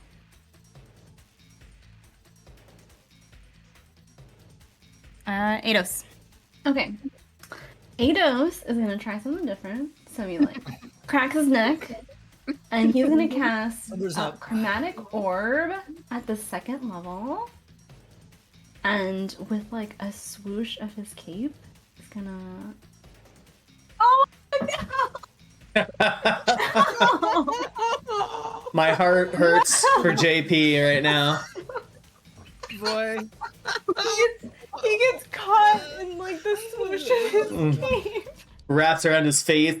He tripped over it. Just goes up, goes straight up into like a firework. So, for those of you who can't see the rolls that Seraphina's doing, this was yet again a nat 1. Another nat It's one. like the second one for John Yup. Paul. This is No. magical. No. Magical. This is magic. It's magical in some ways. One would Listen. say. This is canon This Seraphina Eidos combat. Like, this Yup. is what we expect. This This is cheese this is- cart combat. Yes, Yeah. it is. uh, This is episode 1 combat right here. My Yes. God.